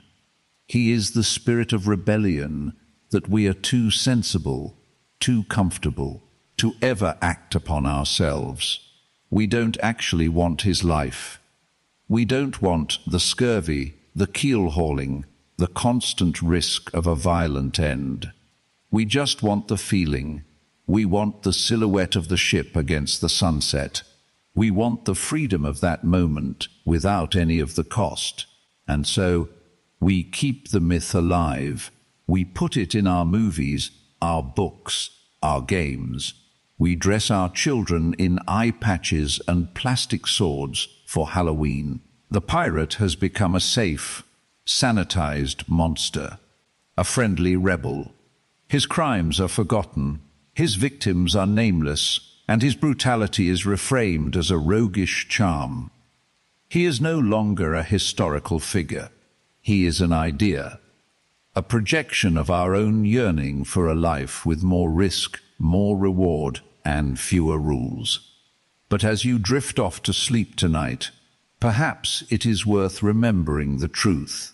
Remember the man pressed into naval service, brutalized until he saw piracy as his only escape.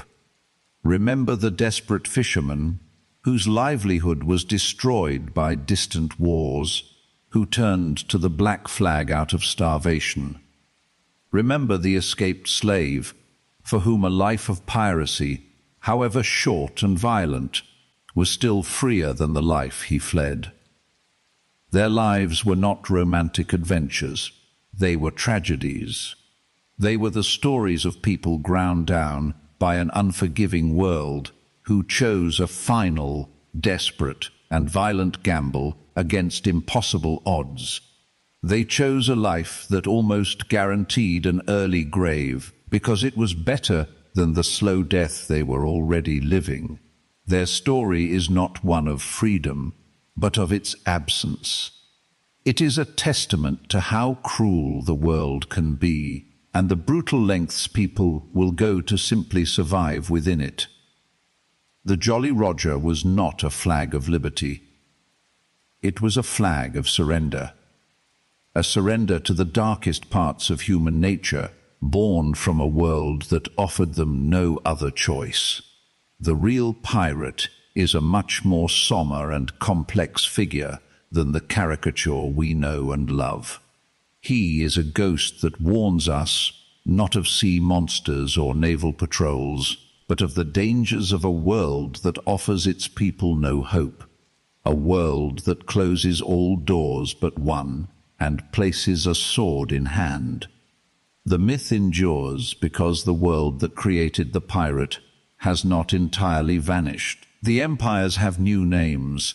The ships are made of steel, but the currents of power, of wealth and poverty, of desperation and opportunity still flow. And as long as they do, we will look to the horizon and imagine a different life. We will tell ourselves the story of the one who broke the rules and sailed away. The true buried treasure was never the gold. It was never the jewels. It was the story itself. A story we tell ourselves in the quiet of the night. When the modern world feels too small, when the path ahead seems too straight and too narrow. It is the echo of a defiant yell against the wind, a fleeting dream of a life lived without a map, a whisper from the edge of the world, a promise of something more, a promise that was never really there. And now, you can let that whisper fade as you drift and rest.